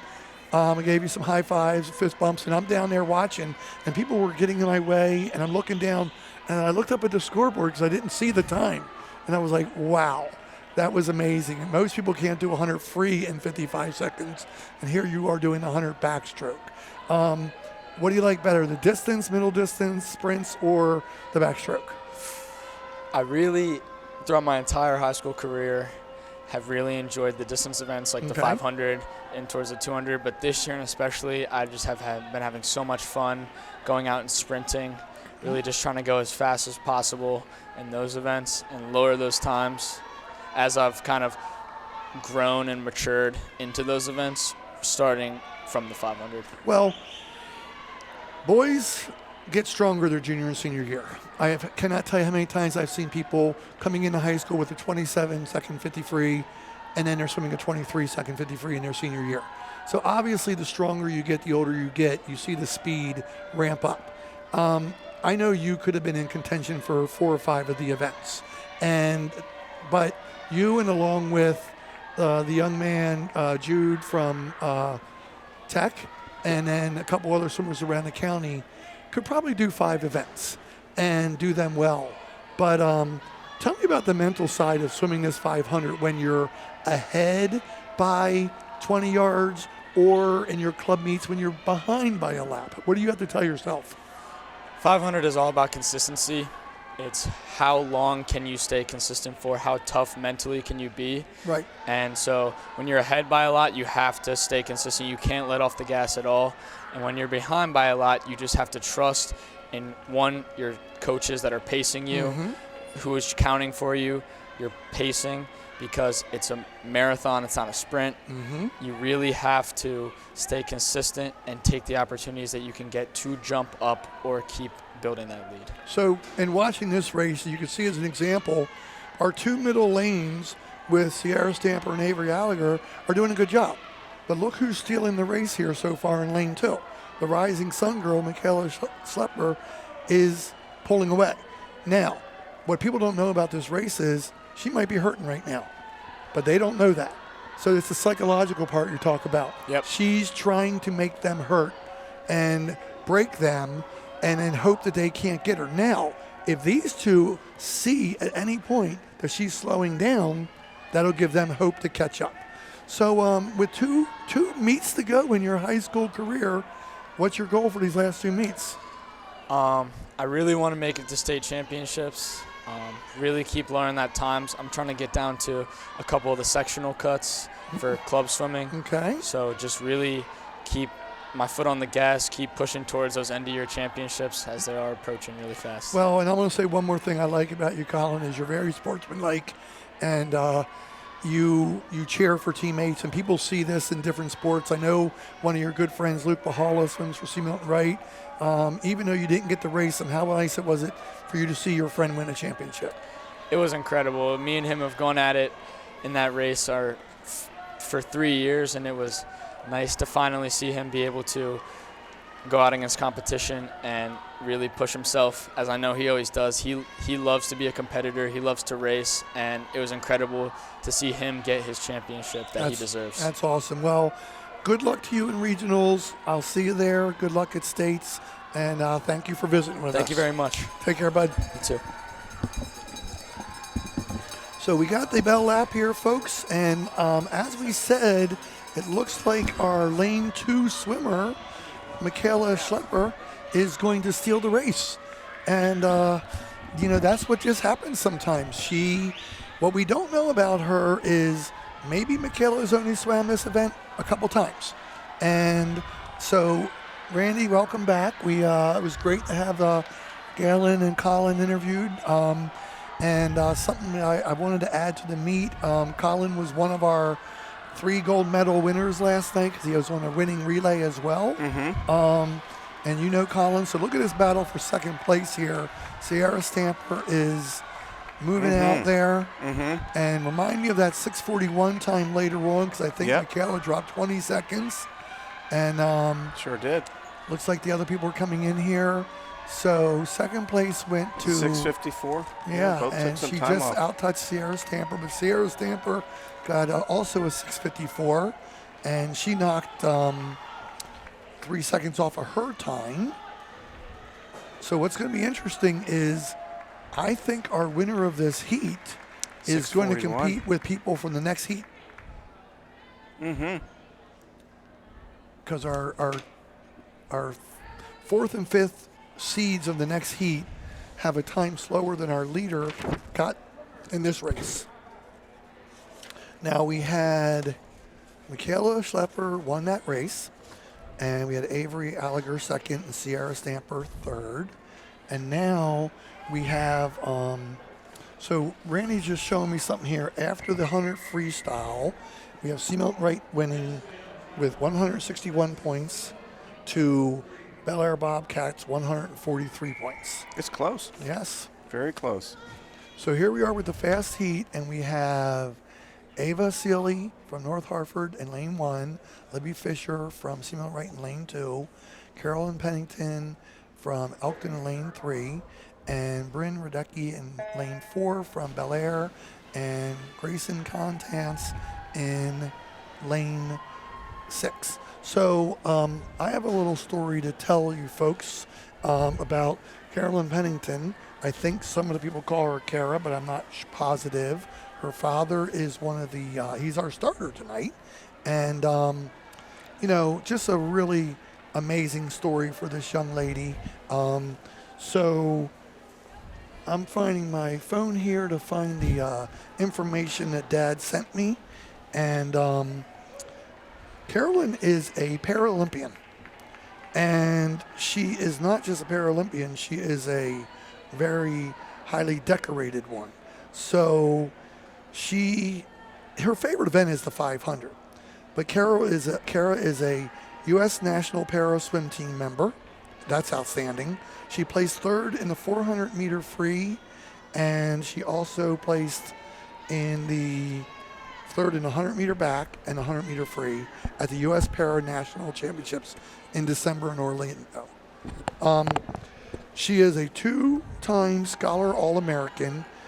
At least a 3.6 grade point average is necessary and a qualifying time.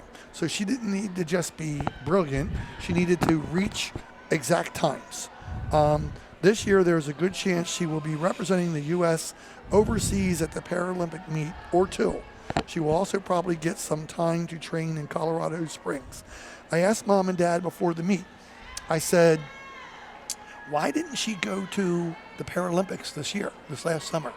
And they said one of the criteria is you've had to have competed in an international meet overseas, which she hadn't done yet.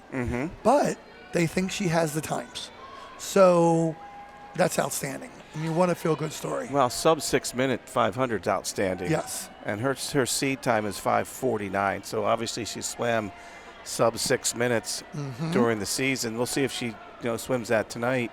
But yeah, fantastic story. Thank you, Ray, for sharing. Yeah. So I have a soft spot for Paralympics and so forth. I've had some athletes through the years that have done that. People don't know this, but like here we are in Maryland. We're like braggy, but we get to be braggy by saying we've got the best male swimmer of all time, Michael Phelps, and then we also have the best female swimmer in Katie Ledecky. Well, people don't know this. The most decorated Paralympian is Jessica Long, and she's from Maryland. And then the most decorated Paralympian in wheelchair racing is last name McFarland, I think is her name. So, I was talking to a couple people, including Mr. Pennington, before the meet. Remember 2 Olympics ago when we had so many Maryland Olympians that they said if Maryland was a country, Maryland would have finished in the top 10 I remember that. of gold medals in countries in the world. So we're very proud of that. I do remember that. And swimming It's is crazy. a sport that we are well known for. We see a couple of our people here, officials. I think that's Paul McHenry. It is Paul with his back to us in the us. white shirt. And Yep. we'd like to give a shout out to the officials that we have here. So the meet ref tonight is Tom Matisick. The starter is Brad Pennington. The chief judge is Paul. We just saw him there a second ago. Is Paul McHenry.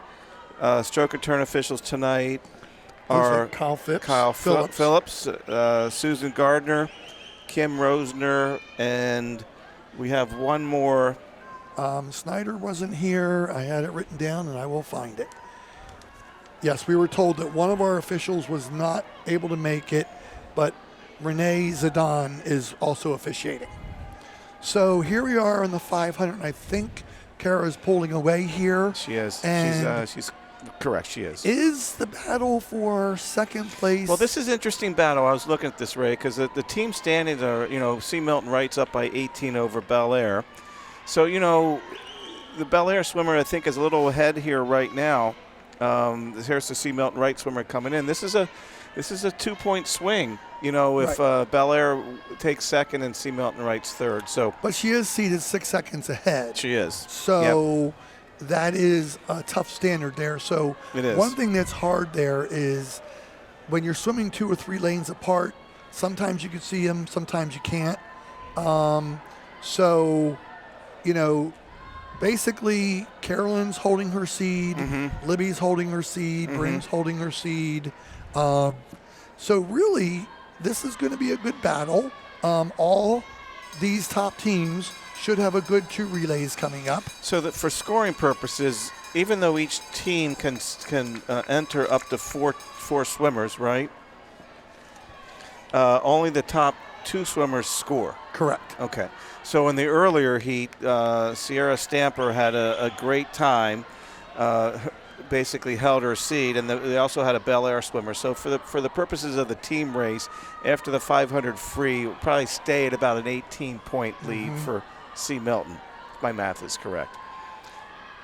So we have, is this the finish? Yeah, there we go. Wow, She broke what her a time. good Look at time. 5:42. She Wow. broke her best time for the season. I don't know if this is her lifetime best time for the 500 free, but for the seasonal purposes, I think it is. she did At it. least in what I've seen in high school. Because last year, the winning time was like around 5:45 with Catherine Whipke. So she just beat that time. Yeah. And she's only a junior, so she has next year to add to it again. That's a fast time. I don't know, for people watching, for those viewers There that are she watching, is. look at that big smile. For those viewers that are watching, to go sub 6 minutes Right? in the 500 is really, really difficult especially for somebody that does not swim year round, if they only swim during the winter season. So that's just a fantastic time. Congratulations to her. So our second place swimmer from Bel Air, Bryn Radecki, knocked a second off of her time. Libby was slightly behind her top time, but a great job with a third place finish there. And looks like a real touch coming down for this last one. Look at that. Like one body length apart. Lane 1 looks like it pulled out 4th place there. And that was, is that Ava Sealy? Yeah, I think so. 4th place in that heat, but I do believe Sierra Stamper might have gotten. Sierra did not win that first heat. I'm Sierra sorry, was Jenny. third. That was Jenny Phillips. It was actually Michaela Shepler got the 641. I'm looking at the wrong lane. So, Yes. so Michaela from the So heat she moved 2 up moved to up into 4th place. Wow. So right now, folks, was another one of those times where we're going to take a break, and rightfully so. So these 500 freers, you talk about the scientific part of it. They got lactic acid in those shoulders and those legs right now, and they are burning up. They need to The last thing they want to hear again, get in the open water time, swim a couple laps, slow, stretch out. Once again, let's give a shout out to Rich Young there. He's the gentleman standing there with the gray shirt holding the white pieces of paper. He does the sound system for us, which is not an easy task inside us. But I want to know, why was Debbie Bazzer acting like she was smacking them for fun there? That was fun. I don't know. I think they're goofing around. But to have good sound system and acoustics in an auditorium is not an easy feat, and Rich has done it for many, many years. He's a great resource for us in the county, not only for county swimming during the school year, but also summer swimming for many, many years. As Ray mentioned earlier, he's had 4 kids that have come up in swimming. And they were pretty all right at swimming, weren't they? Were pretty good. I'd say Mason set several state records. So all they won between them was probably about 20 high school championships, if not more, right? I think Tucker's in the Coast Guard, and the youngest one is Emerson. Emerson still has a year or 2 left of college. So Hillary was an outstanding swimmer at North Harford High School. Started as a kid swimming with our kids. And then obviously Tucker was the ultra sprint freestyler, was amazing, and he was good at other events. And then Mason was nationally ranked in the backstroke. And he won many county and state championships. And then Emerson came along and was a dominant swimmer for Harford Tech. So what a good group. You see the girls starting to line up over there. And Rich is the one coordinating them, telling the announcers what to say, and trying to go through a sea of people here. So what we have here so far is Debbie Bazzer is going to be putting the medals on them. So in third place, we're going to have Kendall Chandler from North Harford. And in second place, you have Ella Seifert from Sea Mountain Wright. And then in first place, you're going to have Gabriella Rosso. And as we said, Gabriella dropped 3.5 seconds, 3.75 seconds approximately. Ella dropped she dropped almost 2 full seconds. And then Kendall dropped 1.5 seconds. And if you look back at the history there's Katerina Lomas, who swam with my kids. Oh, is she here? Really, where's she at? Oh, I thought you meant you saw her on the screen. There's Katerina Lomas. I'm sorry about that. I'm looking at the county record times, and from 2019, Katerina swam is the record holder at 58 point, basically sub 1 minute, 58.54 in the 100 butterfly. That's crazy. You know, when you hear these top record holders' times, they're like, most of the rest of the human world says that's faster than I swim my 100 free, or things like that. And that's why people need to be more amazed by swimmers. You get people who literally will say, "Oh, you don't have to be tough to be a swimmer." Right. Well, come swim at a practice and do 5,000 yards in an hour and 15 minutes, and then you tell me how hard it is to swim. So here we are with the girls 100 freestyle, and in third place we have Danny Drennan from Bel Air. Went from a 105.32 to a 101.15. She dropped over 4 seconds. Second place we have Gabby Brochu, also dropped 1.3 seconds. Gabby's from Havre de Grace, the sophomore. And our county champion, one of her many, like Gabrielle Rosso, one of Ellie Hansen's many county championships through her 4 years. And, we asked Ellie to swim this event instead of some other events. And then what does she do? She wins. That's very commendable, kind of like my conversation with Colin. So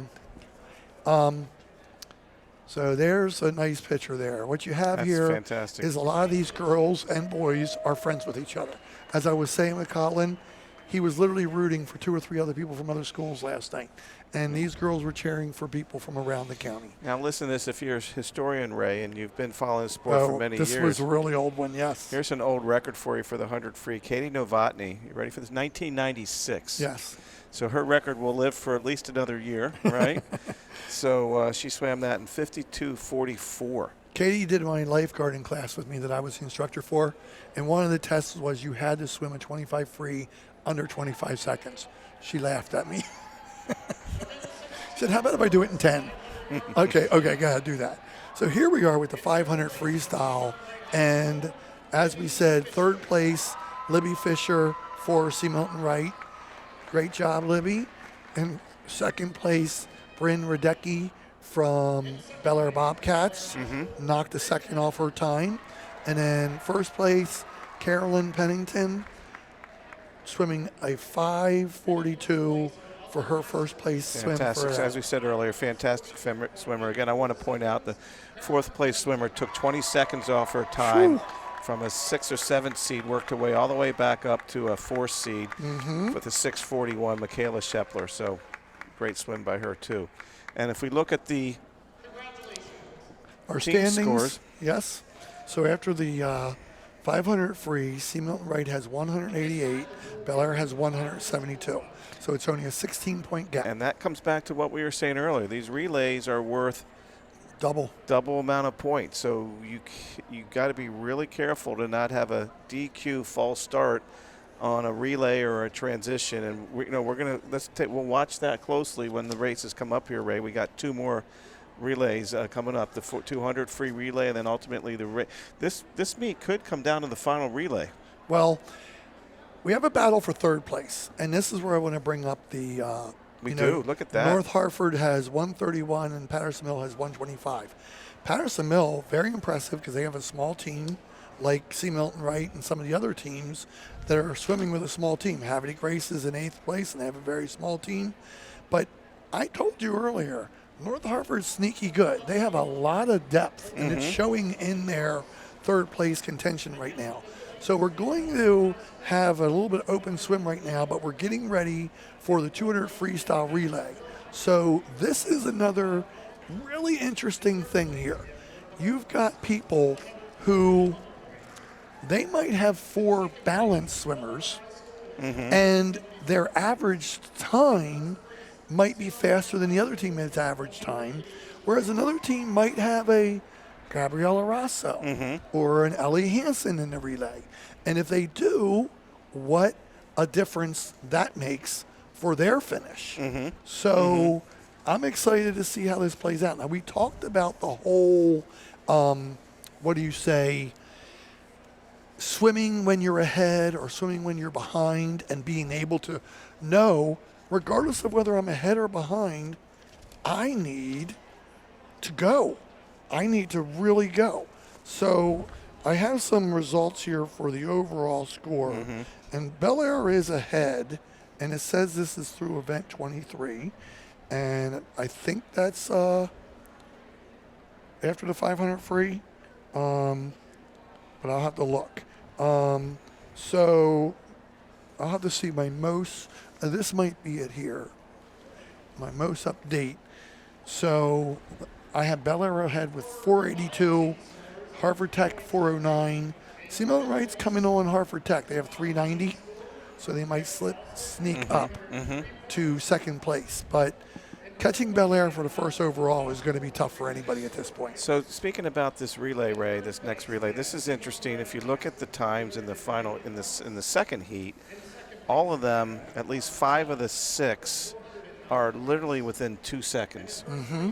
So again, these are their best times of the season that we don't know if the swimmers that are in these races actually swam these times. Right.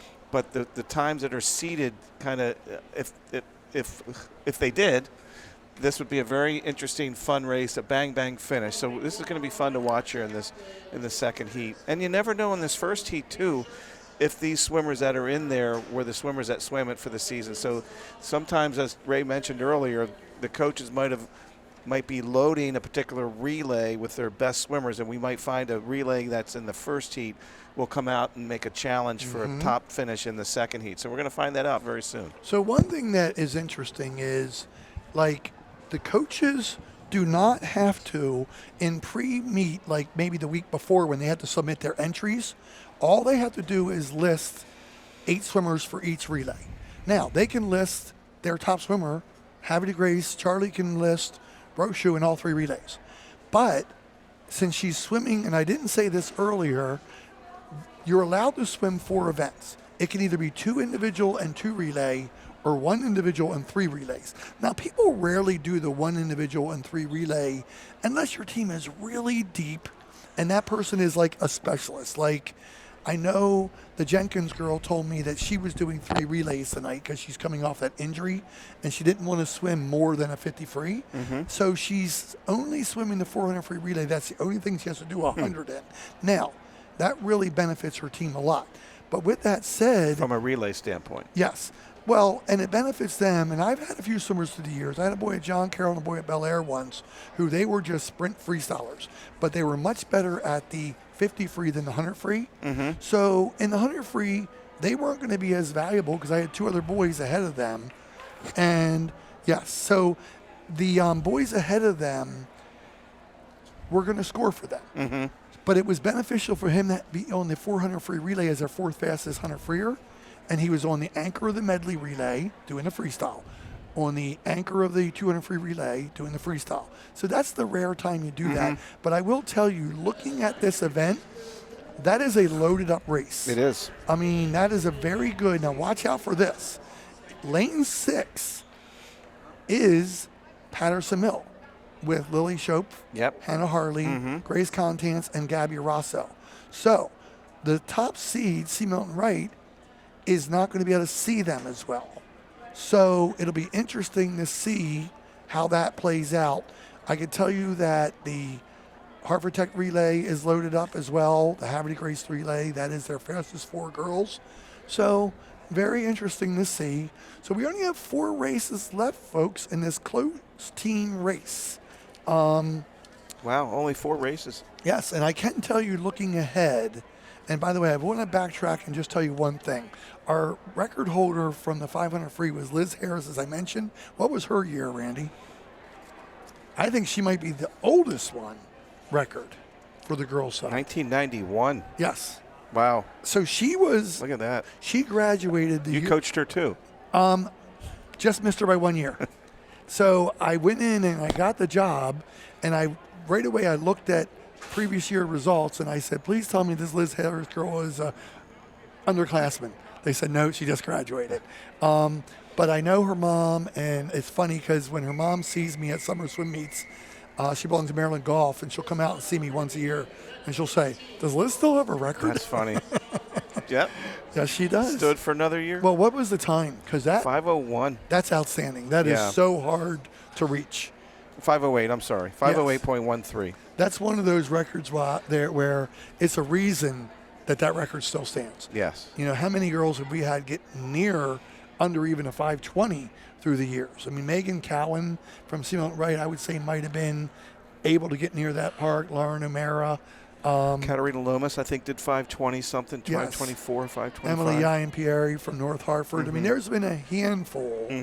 But to break down into the 5:10, below 5:10, Yes. 5:08, 5:01, 5-minute mark is really, really difficult. So here we go, Randy. We have first heat of the girls 200 freestyle relay. In heat 1, we have Joppatown with Margot Lloyd, Alina Lamb, Jonay Jackson, and Jasmine Collins. In lane 2, we have Elkton with Claudia Gursky.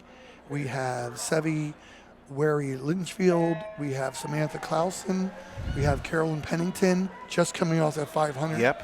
Then we have Falston in lane 3 with Jenny Phillips, Zoe Olzik, Ellie Moose, and Megan Lord. We have Rising Sun with Paige Sullivan, Severin Abbey, Isabel Garvin, Michaela Shepler, and then we also have Edgewood with Eleanor Starbuck, Charnel Johnson, Jenny McCarthy, Corinne McCragan.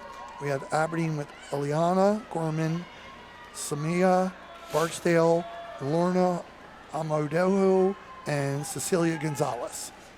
So it looks like our 4 and 2 are battling here, right? Yep. Yep. And 3. So 3 is right there. Now this is where you see the strategy. Somebody might be technically normal strategy in a relay, swimming or running, is fastest last, second fastest first, and then third and fourth fastest 2 or 3 in the middle. But different coaches do different strategies. Some people will say so-and-so is better at a dive off of the start than a so the thing is, We'll see what the back half of this is. And then we're going to have a lot of names to read for this second heat. So I'm actually going to let Randy start reading some of them now if he can. So in Heat 2, as we're watching this here, you got Bel Air in lane 1, Avery Allinger, Lily Dowd, Bella Sargent, and Lydia White in lane 2, North Hartford. Again, this is a second heat, not the heat that's swimming now. North Hartford, Abby Hadding, Sophia Robertson, Jade Andrews, and Ava Seeley. And then lane 3 is C. Milton, Wright, Briley Turner, Caitlin Lorenzo, Ella Seifert, and Ellie Hansen. Lane 4, Havre de Grace, Alex Ryan, Ryan Bresna, Hazel Halsey, and Gabby Brochu. And then lane 5, Hartford Tech, Alina Barsikowski, Amelia South, Rebecca Layton, and Zoe Jenkins. And then lane 6 in Patterson Mill, Lily Schoaf, Hannah Harley, Grayson Gontaz, and Gabriella Arasso. So I wanted to get those names in because I wanted to preview that race. Thank you. And tell you fans to watch what we talked about. Watch the exchanges. Little things make a difference. So in a 50 freestyle, the difference could be the start and the turn. And it could be that. A couple starts and a couple turns in the 200 free relay could be the difference of first, second, and third. Yep. See a lot of our fans on the other sideline. The procedure they have for tonight as we're watching our drop-down swimmer finish is each team gets a certain amount of deck passes, and then we go from there. You don't want an overcrowdedness because we've had that before. So we're going to see what our first place time was here in a minute.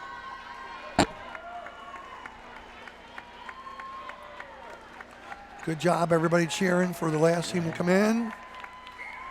First place, 2:04.74. Right up, basically right on their seed time. So we'll see if that gets anybody in this heat. But most importantly, this is exciting. This is like that event in the Olympics where everybody's excited to see. It's really the 400 relay is the lowest distance in the Olympics usually. But how exciting is it as you see the girls stepping up? Some of them are already up and the other kids aren't even there yet. So hurry up and get there, girls. I think the officials wanted them there before. Where is lane 1? They're not even stepping up yet. So that's Bel Air. They're there, but I don't know why they're not stepping up. There she goes. Get your goggles ready. So let's see what this start is like. Out of this group, I'm going to say probably Riley Turner should get a lead for C. Milton Wright. Let's see if this happens.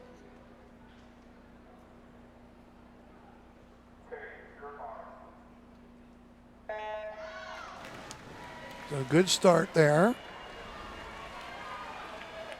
So this is where you tell yourself, I've got to get my team to lead. I've got to do a good job here. Fast turn there by Bradley Turner. Great job. Good, nice streamline out of the turn. So next coming up for C. Milton Wright is Caitlin Lorenzo, a junior.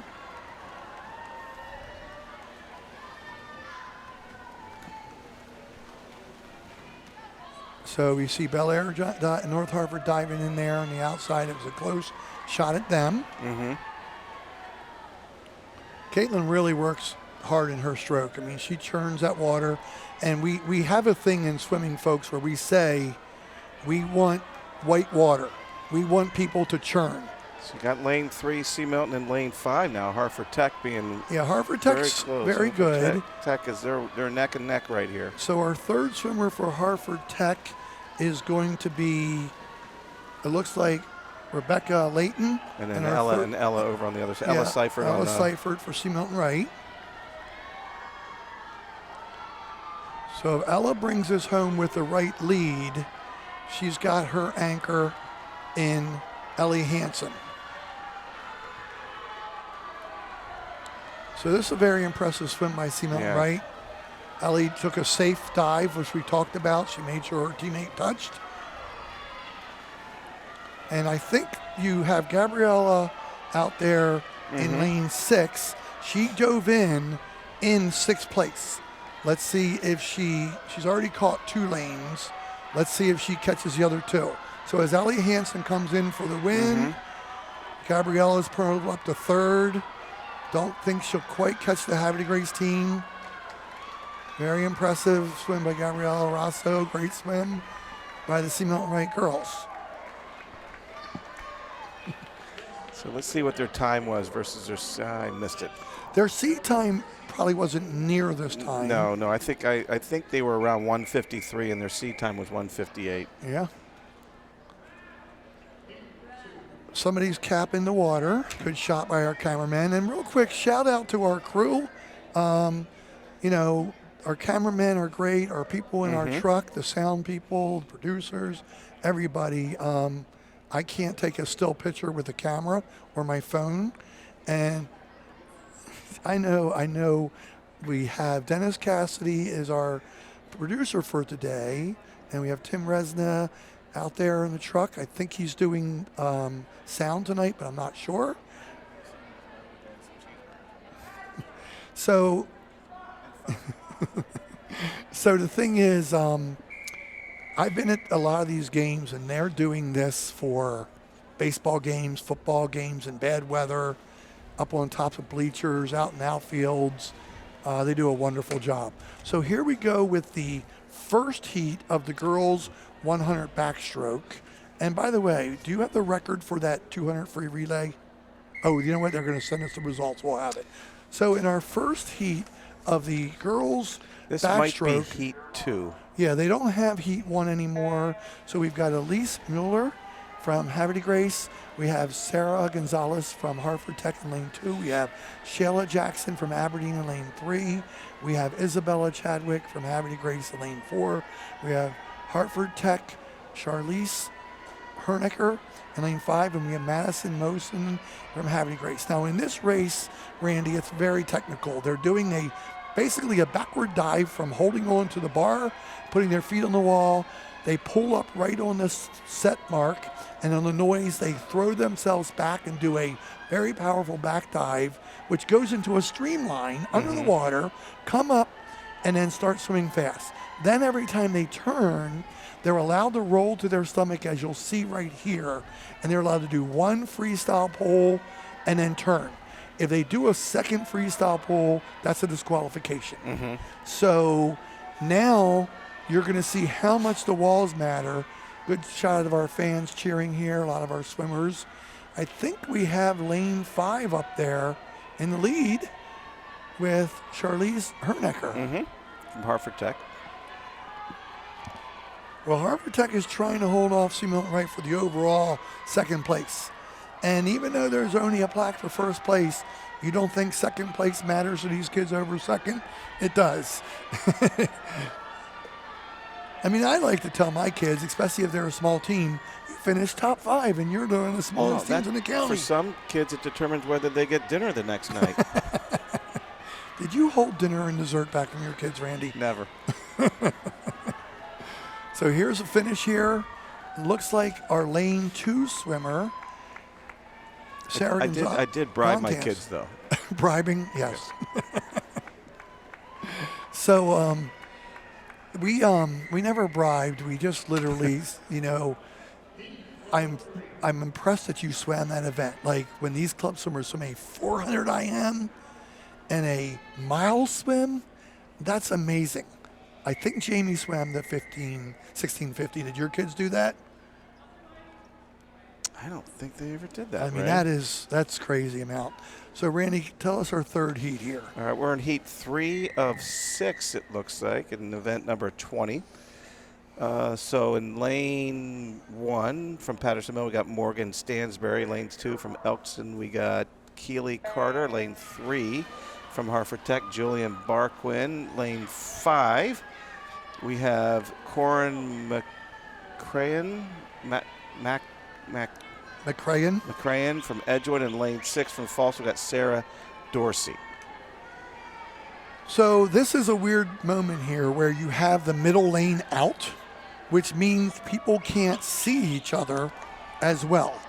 So I'll let Randy tell us our record holder in this event.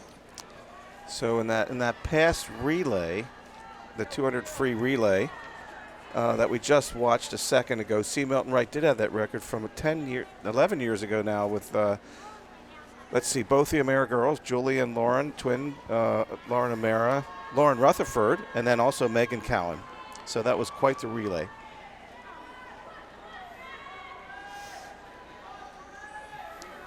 If we do a quick score update for the girls, we have C. Milton Wright with 228 points and Bel Air with 200. Okay. So C. Milton stretched their lead by about another 10 points. Yeah, with there, that with that yep. 200 free relay. Yep.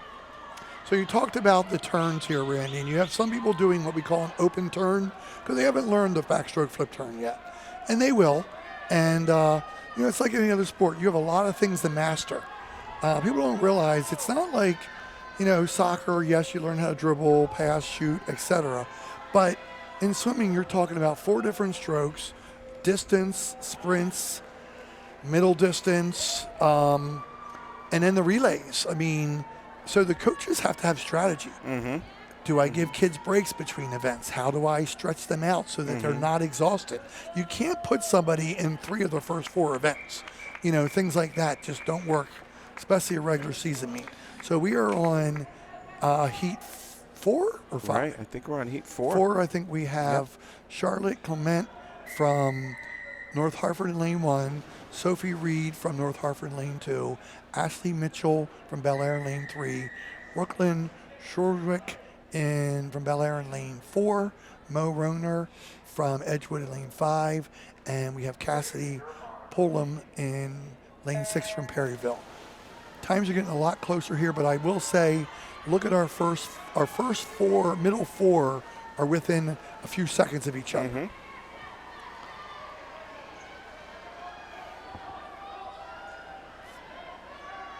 So you'll see a good turn here.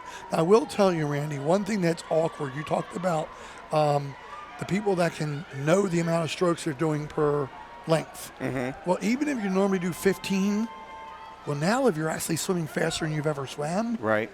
you're getting there on 14. Right. And That's right. And if you thought you can turn on 15 to do your freestyle stroke and turn, you're like, oh, I'm on the wall. So now you have to turn without doing the freestyle pole, and you hope you don't run into the wall. Right, and the other thing that the swimmers will use are the flags, right? Yes. Because that's one thing they can use to gauge the distance to the wall. And during practice, they practice how many, once they go underneath those flags, how many strokes before they hit the wall. So they don't have to constantly look over their shoulder. Am I at the wall? Am I at the wall? Mm-hmm. They can go underneath the flags. Oh, no, I know I got 5 more strokes. 1, 2, 3, 4, 5. Reach, and the wall is there. So I generally teach, when we start in summer swim, they're only doing a 25. They're doing one length. So we teach them to start and we teach them to stroke.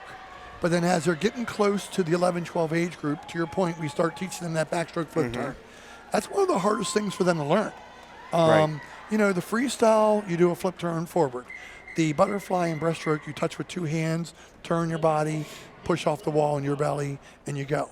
The backstroke flip turn is tough. It is. Okay, what we got here for heat 5? We got heat 5. We have, let's see here, in lane 1, we have from Hartford Tech, Isabel Stoughton. In lane 2, from Rising Sun, Isabel Garvin. In lane 3, from Bow Manor, Alyssa Baker. In lane 4, from Patterson Mill, Hannah Harley. In lane 5, also from Patterson Mill, Allie Polonic. And in lane 6, from Falston, Maddie Birch. So this should be a really tight race. So people from this race could change spots 5 different times. So good close up here.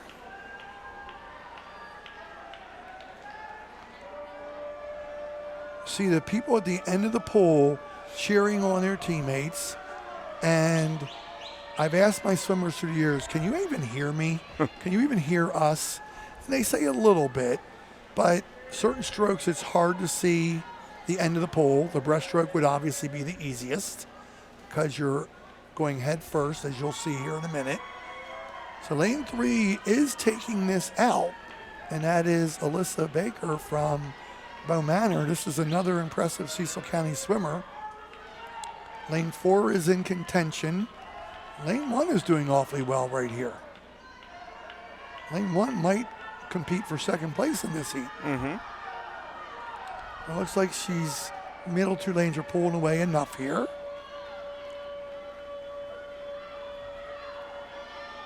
I talked to the Cecil County coaches, and they told me that the last 2 years they had a really good agreement with the Y in their county, so they can all practice every day there. And they all go very together. nice. All 4 teams practice together because they're small teams. But that's nice of the community to work with you like that. So here we go for the fastest I think we had heat. some best times there, too. Oh, that Ray. looked fast. So we have Danny Drennan from Bel Air in lane 1. We have Briley Turner from C. Milton Wright in lane 2.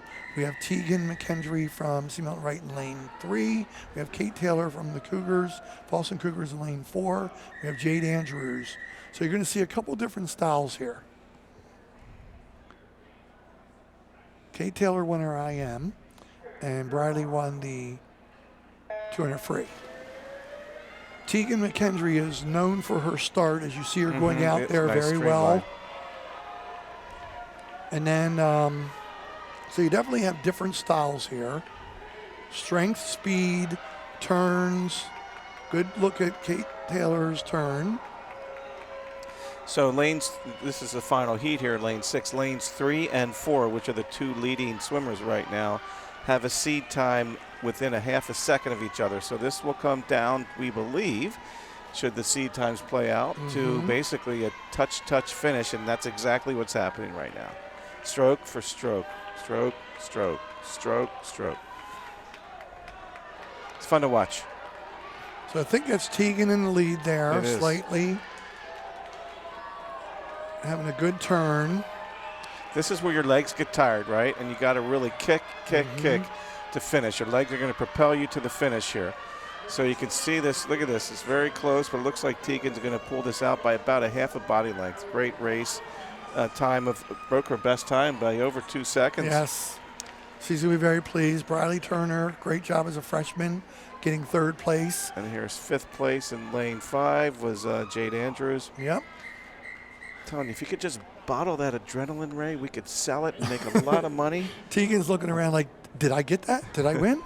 That was me, right? You know? And I love to see the modesty on the swimmers. So here we come to the one stroke that I can't swim, even though it's considered a life-saving stroke. They teach you in Red Cross. I can swim the breaststroke, but I'm eternally impressed with the speed these kids swim this with, Randy. They do. I mean, we remember the Amera girls who were swimming 100 breaststroke as fast as some people swim the freestyle. Yeah, they were. I'm going to guess that one of those still hold the record. I don't think have it so. in front of me. We're going to find out here when we get the final They are results. twins, and the funny thing is if the one twin didn't hold the record, the other The one other would. one did. So right. they both finished 1-2 at States. So here we are, and in this stroke, folks, you have to dive in, and you cannot do any flutter kick of any motion, similar to the butterfly. So, but the butterfly, it's like the mermaid dolphin kick. In this one, they're bringing their heels up, toes out, whipping their feet around, and they need to be in unison, like a mirror image to the other leg. Now, the arms, it's a pull, and then they're reaching out with their hands and almost like a diving motion under the water. And some of these young ladies you'll see are so good at shooting forward with that kick. They look like water bugs scooting across the water. So I think we're we're looking for a couple swimmers right now because we have 6 people There we listed in go. the race. Yep. So I have Madison Mossman from Havre de Grace in lane 1, Charnel Johnson from Edgewood in lane 2, Han Tran from Havre de Grace in lane 3, Kelly Grant from Perryville in lane 4, Aaliyah LeBeau from Edgewood in lane 5, and Mallory Chadwick from Havre de Grace in lane 6. So as we watch this race, both my kids, boys, swam breaststroke. They like the breaststroke. It looks like an easier stroke, but I have to tell you, the most difficult race that they would always say when they swam year-round swimming was not the 100 breaststroke, but the 200 breaststroke. Right. It was grueling. To do this stroke for 8 laps was extremely difficult. So it seems easy. It looks easy. But it really is not when you have to. And as we're watching this, look at lane 6 here.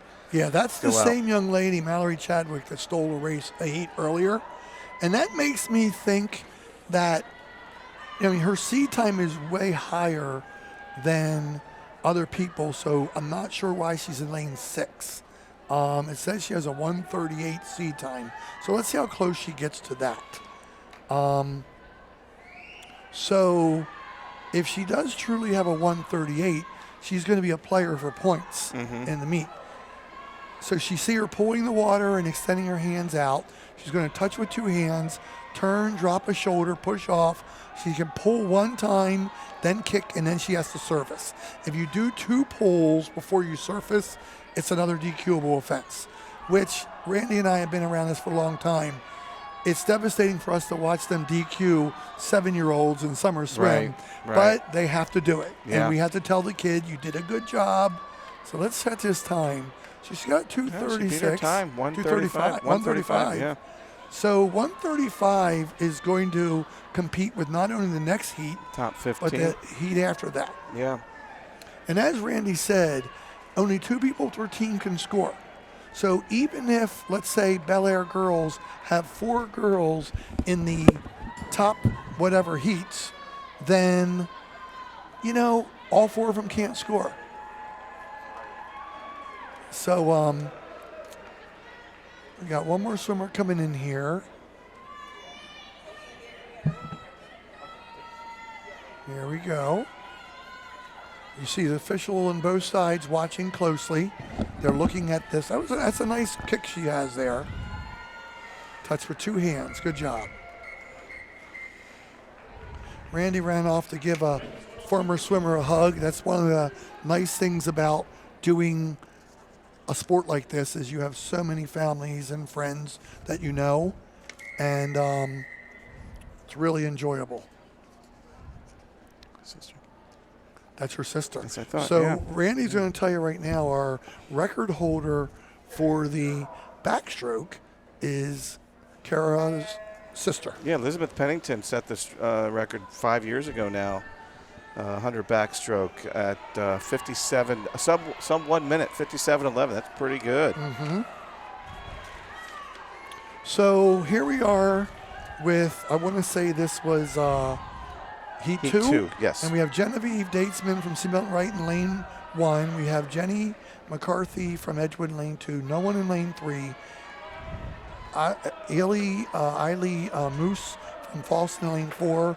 Addison Whitaker from Harvard Tech in 5. And Addison Hall from Harvard Tech in lane 6. Randy, I cannot tell you how many times tonight we've called a heat and we've had 2 girls next to each other with the same first name. Yeah, that's funny, isn't it? So we've really got the young lady from Edgewood, Jenny McCarthy, taking this race out here. She's really attacking it. Tiffany is her coach, and she has a great teammate who probably could help her with this stroke, and Catherine Ripke, who's going to be in our fast heat. You coached 1 year for Seamountain Wright, Randy. I did, yeah. And it's really rewarding when you have those kids that come out and they aren't club swimmers. They didn't do a year at all of summer swim. They just like to swim and they want to learn the sport. And if the team is able to take them, they can then teach them. And you get the kids like this young lady here who is really taking to the event and learning, and that's wonderful. So we don't have her accurate time. It's showing the time from just the first 50. And as we're doing this, our friend Rich Young is already cleaning up for the night and taking down some of his Well, equipment. this is the last race before the final relay, I right? know. Another shout out to Rich. He was the last one to leave Yeah. last night. I'm going to miss working with you, Ray. I don't know what I'm going to do with myself. So let's talk about the who's in our third heat here, Randy. Sure, absolutely. So this is heat 3 of 5, right? So we got this heat, then 2 more, and then we got our final relays. So in lane 1 for Patterson Mill, Bella Wendell. I think his brother Joni, brother Brony used to swim for Patterson Mill. Havertide Grace, Ellie Miller in lane 3. In lane 4 from North Hartford, Autumn Ferguson. In lane 5 from Elkton, Audrey Miller. And in lane 6 from Seamountain Wright, Morgan Wood. So most of these swimmers have pretty close to the same time. It looks like lane 3 right now has the highest seed, so that's why you're seeing lane 3 go out a little faster than the other girls. Well, this is where you're also trying to score that 1 to 5 points for your team. You might not be going on the podium, but you're trying to do a job for your team and sneak up there. So I have good news, though. As I'm reading some of the results here, I did notice that Harford County Public Schools delayed opening for 2 hours tomorrow morning. Already? So okay. these swimmers can actually now actually want to swim faster because they don't have to wake up early tomorrow. That might be the biggest cheer they get of the night. We need to let them know that, don't we? Yes. Well, when we walk down after the meet, I will tell the announcer to announce that. They should let them know before this last relay. It might really cost some really best times. Well, we go back to the dedication aspect again, Randy. Some of these kids have 3 hours of homework to do when they get home. That's true. Because they take better and tougher classes than I certainly did. They do. I'll tell you, that is one thing with swimming. They're good. Kids are good kids. This sport attracts just quality kids. The smart kids. Smart kids. The band, parents. The supportive parents. Yeah. Going to the meets, taking them to practice, picking them up from practice. If you see a distinguished honors list on many walls in schools, it's filled with swimmers. That was Ellie Miller that I think won that heat there with the 1:29, beat her best time. Yeah. This is heat 4 now, in event 22. Sometimes, Randy, the toughest part of finishing the race is climbing out of the water. You're exhausted, and now you got to climb out of the water. I can barely climb out of bed, Ray. Climbing out of the water would be even harder. I know. I would be the person that would have to be asked, can I climb out the side at the ladder, please? So is this our second fastest? This is second fastest heat here. This is lane 4, heat 4 of 5. So we got Jenny Phillips from the Falston Cougars in lane 1. We got Severin Abbey from Rising Sun in 2. Kendall Chandler from North Hartford in 3. Lydia White from Bel Air in 4. Lily Dowd from Bel Air in 5. Samantha Clausen from Elkton in 6. So you're definitely going to see a tight race here. Look at the first 4, Randy, really close. They are close. I noticed that. Well, Randy, I got to backtrack here. Yeah. It's not just the swimmers that are going to be thrilled that they got a 2-hour delay. It's going to be the teacher coaches, too. They're exhausted. They are. Between last night and tonight, right? And the swimmers, the guy swimmers that came out tonight to cheer on the girls.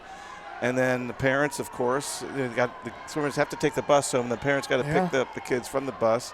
It's tough to wind down after a night like tonight. They're not going to get to bed till 11:30, 12. Yep. So, it's a nice little present to have a 2-hour delay. Mm-hmm. Well, if we get what I think we're going to get, they might have the whole day off. I'm thinking that, but at least they know now they can swim in. Is that, so you got lane 4 there. Is that Lydia White again? You got Lydia White there. She did this in an earlier race. Her seed time's a 1:25, so let's see if she beats her seed time here. Yeah, it's a good race between the top She has a nice girls. finish. Look at that nice finish, two-hand touch. Just beat her best time. Yep. That's when you go home happy, regardless of the scores, regardless of your places. To leave here with a couple best times, that's outstanding. I'm looking forward to this last individual race here. I'll tell you why. The breaststroke is, again, a beautiful stroke to watch. Again, you got some really good breaststrokers here. If you remember Lily Show from the 200 IM, that breaststroke is what brought her to the second place finish. Why don't you call these names for us, Randy? I so got I them here. watch So start. from Harford Tech in lane 1, you got Amelia South, and from Falston in lane 2, you got Maddie Hoyer in lane 3, Ellie Hansen. From C. Milton in lane 4, Catherine Whipke. From Edgewood in lane 5, there's Lily Schoaf from Patterson Mill. And in lane 6 from North Hartford, Logan Seeley. So let's see. This is going to be a fun final race to watch. And you can actually hear the crowd cheering a little bit louder because they know this is the final individual race. They know what it means to these girls, but they also know what it means to the team race. So you got a slight lead by Ellie Hansen. Yep. Catherine Whipke on her left shoulder there, giving her a push. Yep, and then you got Lily there in lane 5. That's right there with them. Yeah. 1, 2, 3.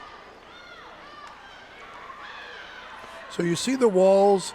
Ellie's getting a very good streamline and pull out at each wall. And then Catherine Whipke is gaining a little bit on the swim part. So I'll say one more thing. So Ellie and Catherine have a seed time within a quarter second of each other. That's why you're seeing it for stroke. They're both seniors. This is their last individual race, where Lily, there in third place, she's just a freshman. Yeah. So we'll keep an eye on her over the years. So here we go. This is the final race here. So Ellie's Oh, they're very look at this. You can close. tell they're racing. You can tell they're racing just by the way they're pushing themselves right here. So touch. A beautiful finish. 1, 2, 1:12.26. 3 by the seeds. So great swim. That is Catherine Whipke and Ellie Hansen's last individual event swim of their high school career for UCBACs. The rest will be regionals It looked and like states. Ellie took 3 seconds off that time. We Yes. swam a 1:12 low, I think, and her seat time was a 1:15.45. So what a She's going to be what a very finish. happy with that because what she did at states last year was 1:13, and she got third. So let's talk about that for a minute. I don't know if you talked about that when I took a little break, but you got regionals, right? You got Yes. states coming up. So the coaches can put in basically the regionals and states allow for you to put in 2 swimmers per event, right? So the swimmers themselves, in some cases, the coaches let the swimmers choose what they want to swim, or the coaches can kind of look ahead and say, hey, listen, if you swim these events, you might get a little bit further, not only at regionals, but in states, because if whatever you swim at regionals will be what you swim at states. So somebody like Ellie Hansen might not want to swim the breaststroke. She might want to swim, say, the 100 free and the 50 free or something like that. But those events are what then, when you swim at the regionals, that is then what qualifies you to swimming down at the University of Well, Maryland. and as I was States. talking with Galen about, is there a championship at regionals? Yes, there's a girls' champion and a boys' champion. There's no overall with that one. But, yes, some people like to win the regional championship. So if you can win the team championship, like, say, the Seamount Wright girls win the girls' championship and the Bel Air or Harvard Tech boys win the boys' championship, you like that. But that's not your main goal if you're coaching properly. Your main goal is to get Colin O'Hare in the best event he can to score as high as he can and get on the podium at states. At states. Ellie Hansen to get that. Kate Snyder last year. Yes, you are correct. You have your coaches who let the kids choose, but the coaches should have some guidance where they're saying, I know the 50 free and 100 free is your easiest event, but I'm going to tell you, you're going to have the best chance of qualifying. Now, what people don't know is this meet has nothing to do with regionals. The times will get you your seeding at regionals, but to your point, Travis Ruse, my son, can do all different events for his kids. Galen can do all different events for his. Charlie can tell his Havre de Grace girls, you did a good job tonight, but you'd actually be higher seeded if you did the 200 IM and then do the 50 free. Now, here's the thing. Who qualifies for states from regionals? There's 4 regions in each classification. In the state. There's a 1A, 2A, 3A classification, and then there's the large 3A and the 4A classification. So there's only 2 states, whereas in soccer, there's 4 states. Now, there's 4 regions in each classification. So the top 3 in each region automatically qualify. That's your first 12. Then it's the next best 12 times overall. That's why you tell your kids that are swimming 4th, 5th place, swim the clock. That's what's going to make you make it. Now, I will tell you from experience, there's one region in Anne Arundel County, Montgomery County, that's really tough. And our region is probably the second best region. So we do have a lot of kids that qualify on time. So those 4th and 5th place kids at regionals have a shot at making states. Now, I'm going to say one more thing to you, Randy, and I think you'll agree with me. I hear people say, these are the kids that are not being optimistic enough about themselves and proud enough. Yeah, I made states, but I only finished 22nd. And I say, you made states. You know how many people don't make states? These are the top 24 in each event in the whole state. You should be proud of that alone. So let's talk about this. We got the record holder. So one more thing, just to summarize the states. If you finish top 3 in your region, you automatically qualify for states. So let's at least do that first. At a minimum, try to finish in the top 3. Yes.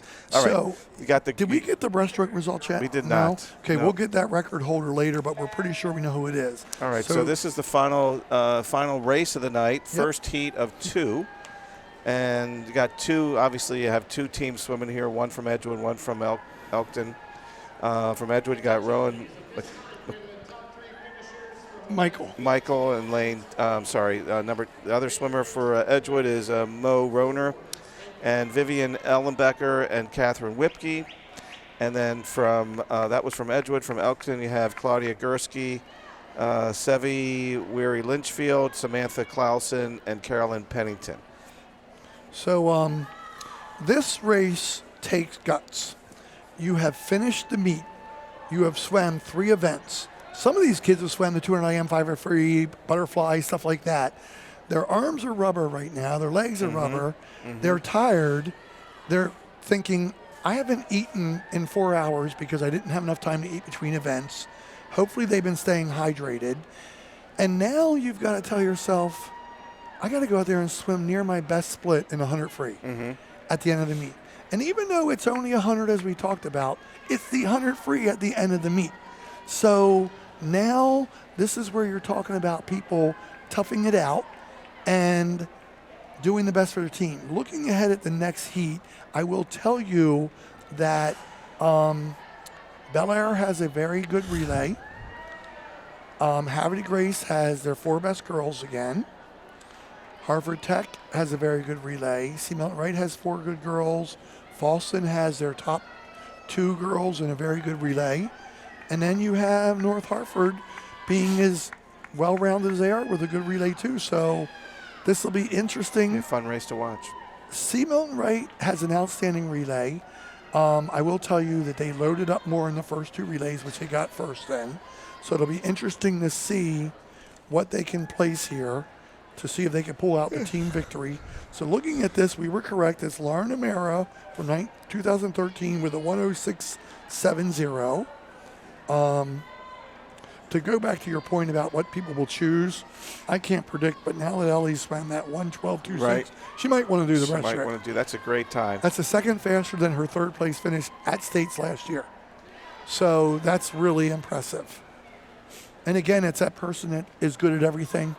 You know, you ever go against that kid in high school that they do their 5th best event and they still beat you, and you're like, Right. All 3 girls, look at this. All 3 girls, top 3. Catherine Whipke had a best time in the 100 breaststroke of 2 seconds, and Lily Schoaf had a best time in the 100 breaststroke of over 2 seconds. well, So Lily has a bright future. She's only a freshman, and her time for the finish was almost within a second of the top seed time coming in. of the top time in the county coming Yes, in. yes. So, yeah, she bodes very well for that. Yeah, especially with the top 2 girls graduating. Absolutely. She'll do very well She'll next be year. the girl to beat next year if we don't have some good freshmen coming in. So looking at the team score after the breaststroke, you got Seamount Wright at 284, Bel Air at 243. Right. And North Hartford at 196, and Patterson Mill at 191. So you got a real fight there for 3rd place. So what you don't tell your swimmers ever is Seamount Wright's already won because they're 41 points ahead, and Yep. they can only score 40 points for the win. So they've already won the team title. That's when coaches do that polite lying. We got to go. We got to go really good to win this event. Right. But Bel Air is trying to hold on for the team title, the overall title. So we'll see what they can pull out of this. So as we're finishing this good swim, Patterson Mill now had a relay in this final one.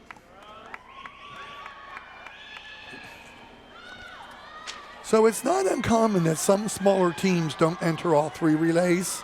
If you're wondering, Randy, from looking at that, you know, there are teams that only have 5 swimmers. We don't know for the teams that do have enough, is somebody missing? Right. Which they probably are because we've had empty lanes all night. Yeah, we have. Good finish there by our lane 4 team in Elkton. And there's Kara Pennington finishing her last race. And there's Catherine Whipke swimming her last race. Ray, I should know the answer to this, but are regionals here at Magnolia? Yes. Okay. And it's everybody in our county will be in it except for Aberdeen. They just moved into the 3A, 4A, which is that bigger, killer okay. meet. So, I mean, they're both really tough meets, but that is. Where's that at? I wonder where that's at. Is that down around in Arundel Medical? The states? No, the county, the region that Aberdeen will be going to. It's far away. Yeah. It's probably in Arundel County. Here we go. And there's only a couple schools in regionals. So let's do our last heat. I'll let you do the honors, Randy, of announcing the last names.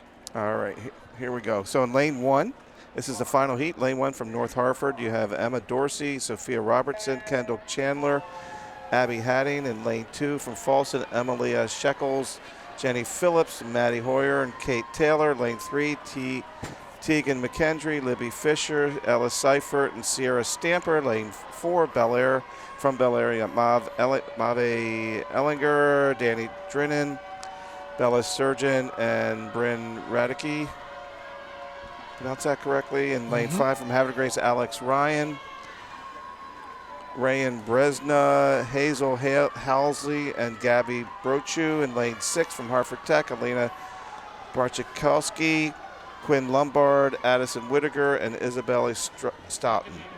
So I can tell you from experience that Tegan McKendry, who's right there in second, battling I think against North Hartford on the outside, or Hartford Tech on the outside lane, is coming in with a best time of 100 free around 105, 106. So look at where she's coming in now on this split. Yeah, you got 3 teams right there. Look at this. Yes. So from C. Milton, that's Libby Fisher in the water. And then from Havre de Grace, that's Rayan Bresna. And then from Hartford Tech, you got Quinn Lombard. Lane 6. So again, look at some of these examples. Libby swam the 200-500 combination, and now she's trying to help her team. That's Danny Drinnen there from Bel Air, have a terrific She's a leg here. very strong swimmer. She's another one of those versatile girls that's like top 10 and everything in the county practically. If I remember, she had an older sister that swam for Bel Air, I thought, summer swimming. Sister or brother, I think. So I kind of thought Bel Air could be a front runner in this, and they're doing a good job here. Like their boys, they have a very deep team. They go like 10, 11 girls deep on girls that can score and place at counties. So the third swimmer for Bel Air is? Bella Surgeon. Yeah. And coming in close here, Sierra Stamper, I think, is the third swimmer for C. Milton Wright.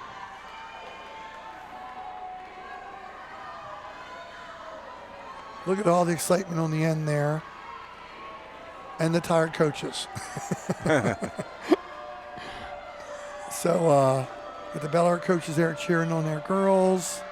You got Travis Ruse behind the blocks there cheering on the C. Milton Wright team.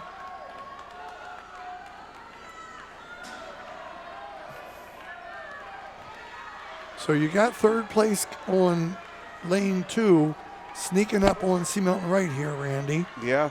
So that is Jenny Phillips, it looks like. Swimming a heck of a leg. And you got a good shot of Ella Seifert climbing on the blocks. It might be Maddie Hoyer, third swimmer, right? Okay. No, the third swimmer's good. Oh, no, you're right. That is the third swimmer. So we're going to have a battle here on the anchor.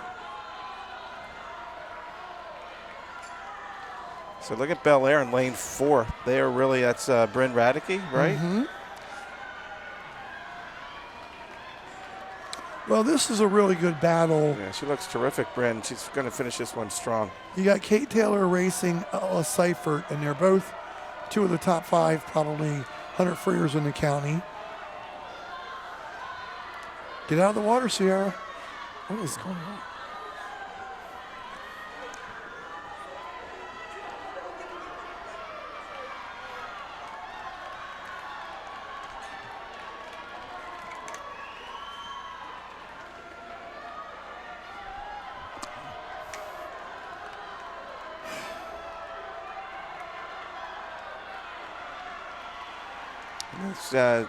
That's Bel Air coming in with a really strong finish here with Bryn Radicke. Look at that finish at a 4:19, 4:20.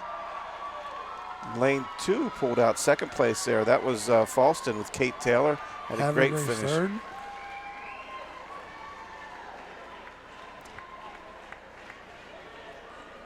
So it looked like third for Havre de Grace, fourth for C. Milton Wright.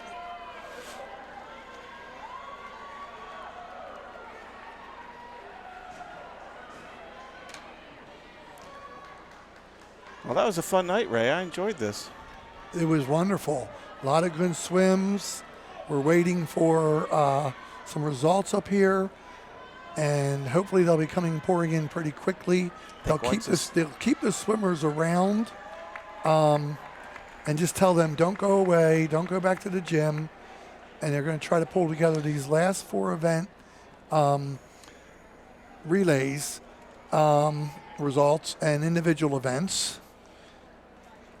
Well, I want to give it to the stroke and turn and the stroke and turn officials and the meet coordinator. We finished in exactly 3 hours. I mean, we are done by 8:45.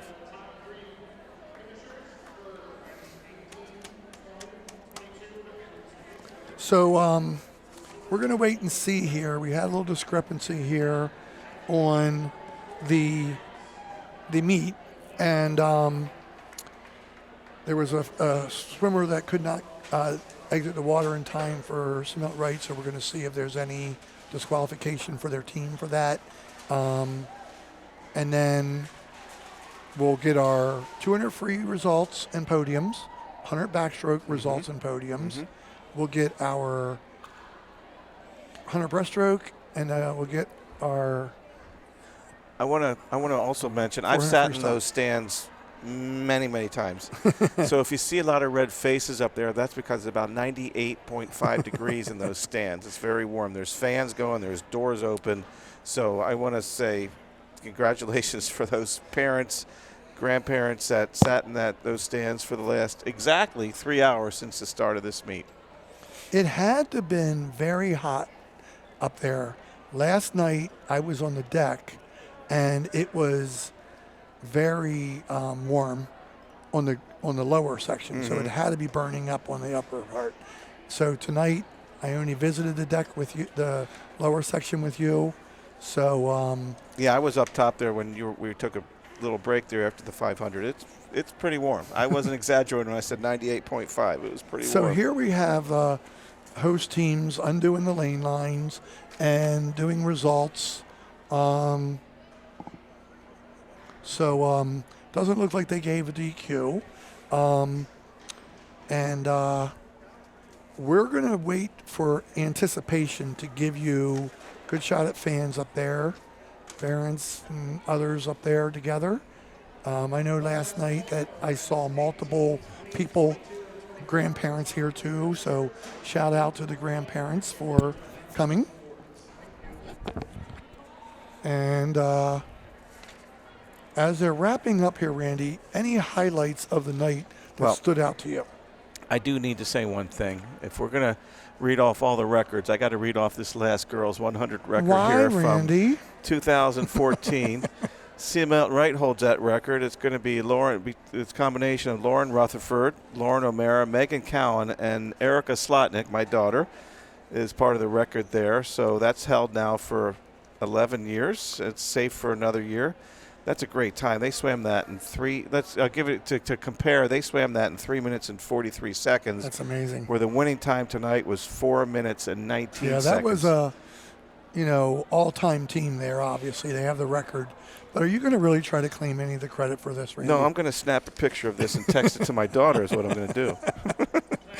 So, across the country, right?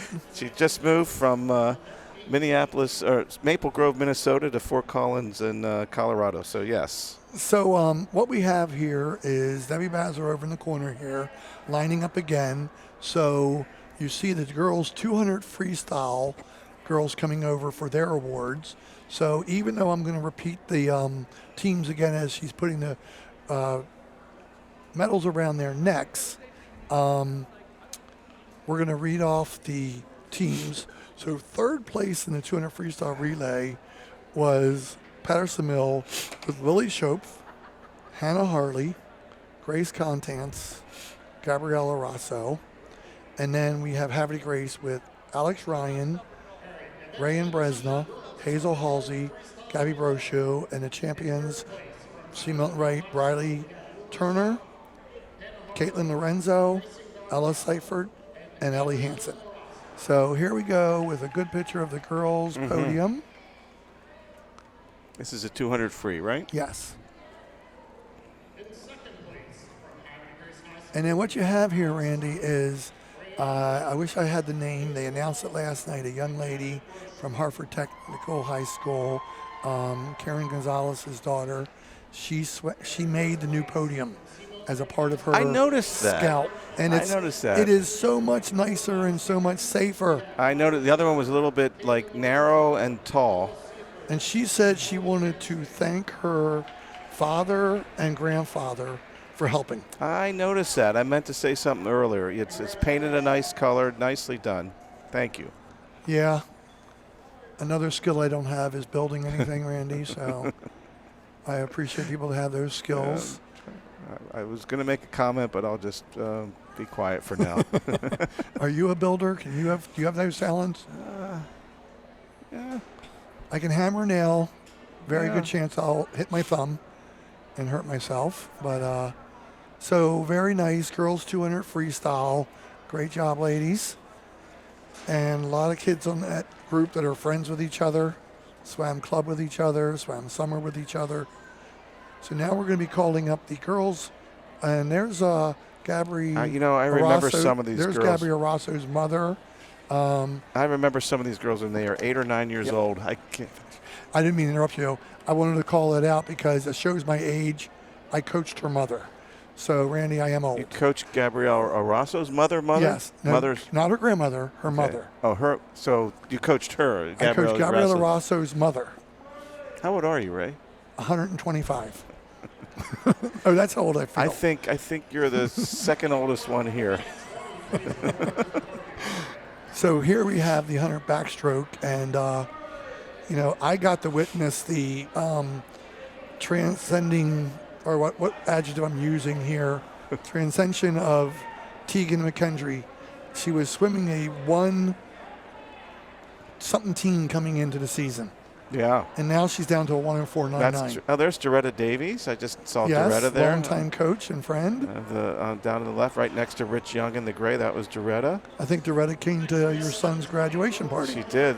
She has coach on the back of her shirt there, taking Yeah. a picture. So we have third place, again, freshman Riley Turner had a great night. She dropped almost a second in this from Sea Mountain Right. She also won the 200 freestyle and was on 2 winning relays. Kate Taylor getting a silver medal, and she was last year's champion. She dropped over 2 seconds, Randy. Wow. And then you have first place sophomore Tegan McKendry with a time of 104.99. So excellent job, ladies. Wow. There's Carly Chansey in the white shirt right there at the bottom of the screen. Mm-hmm. She's an example of people giving back, Randy. She was a great swimmer for Havre de Grace High School, and now she's back coaching. I remember her. Yeah, she used to do some of my swim classes to stay in shape, and was a volleyball player too. And I ran into her down at Salisbury with where my son Travis there in the blue shirt went, and she went there. And I was in the library, and we got shushed for calling each other's name across the library. Oh, no kidding. And it's college. I thought that was an elementary school thing, but they shushed us. Not you. Not me. I don't know. Well, I know I can talk, You but don't- we broke volume etiquette in the library. I AI'd who talked the most tonight, and it broke. Well, we're a good pair because we both like to talk. Yeah, So, but I think if I had to ask AI who talked more tonight, Ray Haruz or me, I think it was close. I think it's about 98% No way, to 2. no way. So here we have the 100 breaststroke, and again, we talked about Lily Shope coming in as a freshman. We've known her since she was a little girl. We know her brothers. Great time with a 1:16.59 to get third place. Catherine Whipke, wow, she dropped 2 seconds. Might be the best time she's ever swam in a 1:13.68. And then we've got Ellie Hansen ending her senior year with a second victory for the night with a 1:12.26. Great time.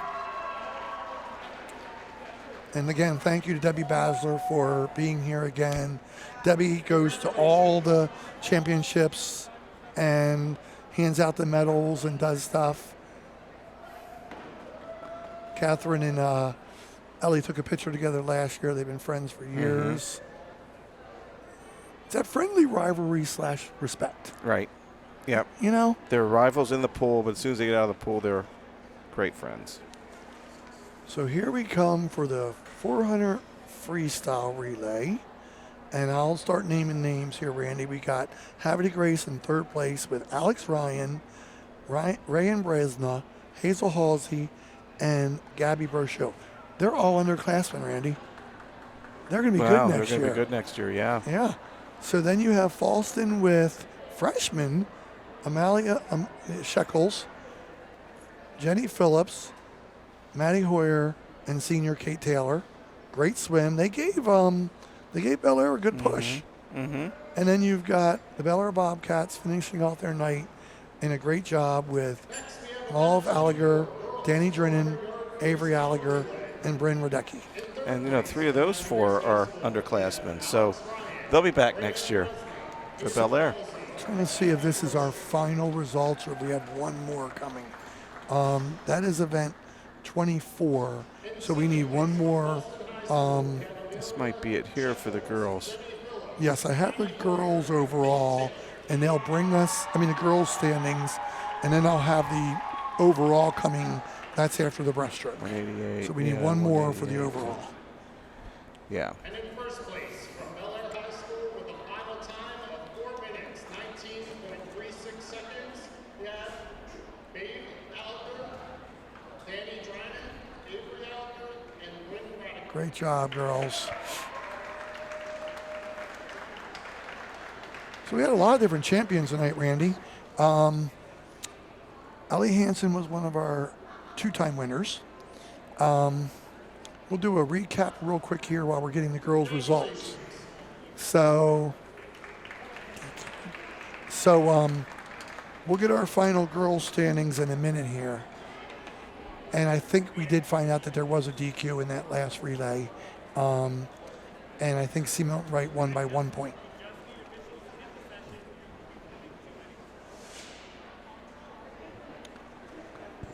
My wife just signaled me from the door and said that I think that Simone Wright was DQ'd in that last relay, but they held on to win the title by 1 point. So they're going to call over the team champions now, Randy. All right. And I'm not going to call the exact score yet until I get the next one, because we were told there was a discrepancy in the point system.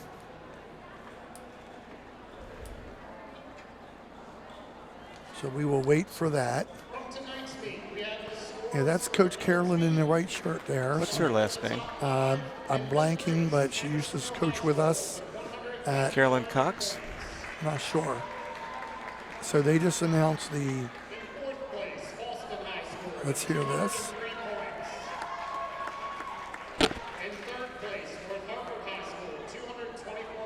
North Hartford, 224 points, third place.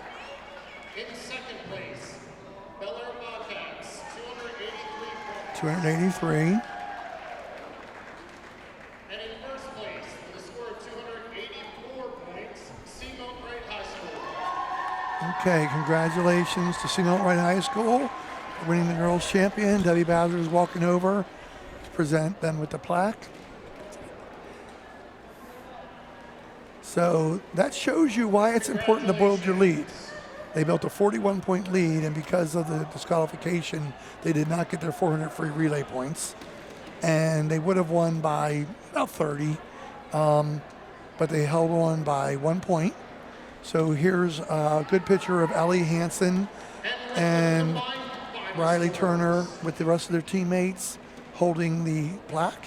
You got Libby Fisher, you got Morgan Wood, you got Tegan McKendry, you got Sierra Stamper, you've got Caitlin Lorenzo, you got Ellie Seifert, and you've got Genevieve. And you got Coach Travis Ruse on the right there, and you've got Asha Manat on the left there.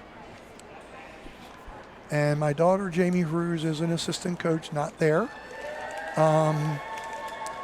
And Ashley Downs, you remember Ashley? She's an assistant coach.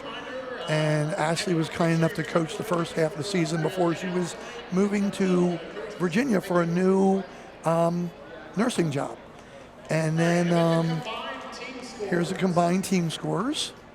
In 5th place with 370 points, Pattersonville High School. Pattersonville, 5th place with 370 points.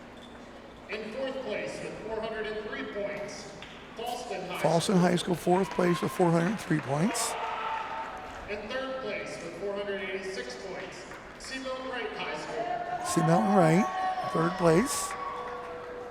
In 2nd place with 490 points, Harford Technical High School. 490 points, Harford Tech. And in 1st Second. place with 593 combined points, Bel Air High School. 593 points for Bel Air High School for 1st place. So quite a pretty good lead there. Over 100 points. Very impressive day for Coach Galen Ziegler and his team. You see Colin O'Hare up there, who I interviewed earlier. And as you said, it's nice to see the boys come cheer the girls on and vice versa.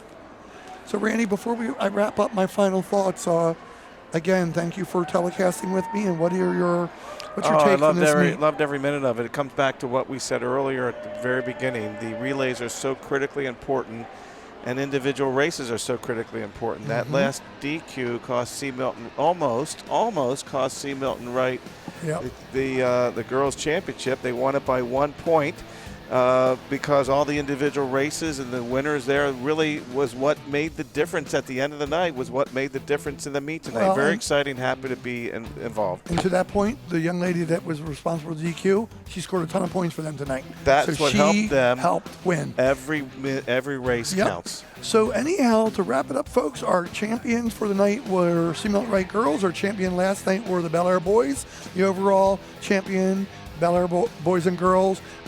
For Randy and myself, thank you for tuning in. Stay tuned to our next telecast.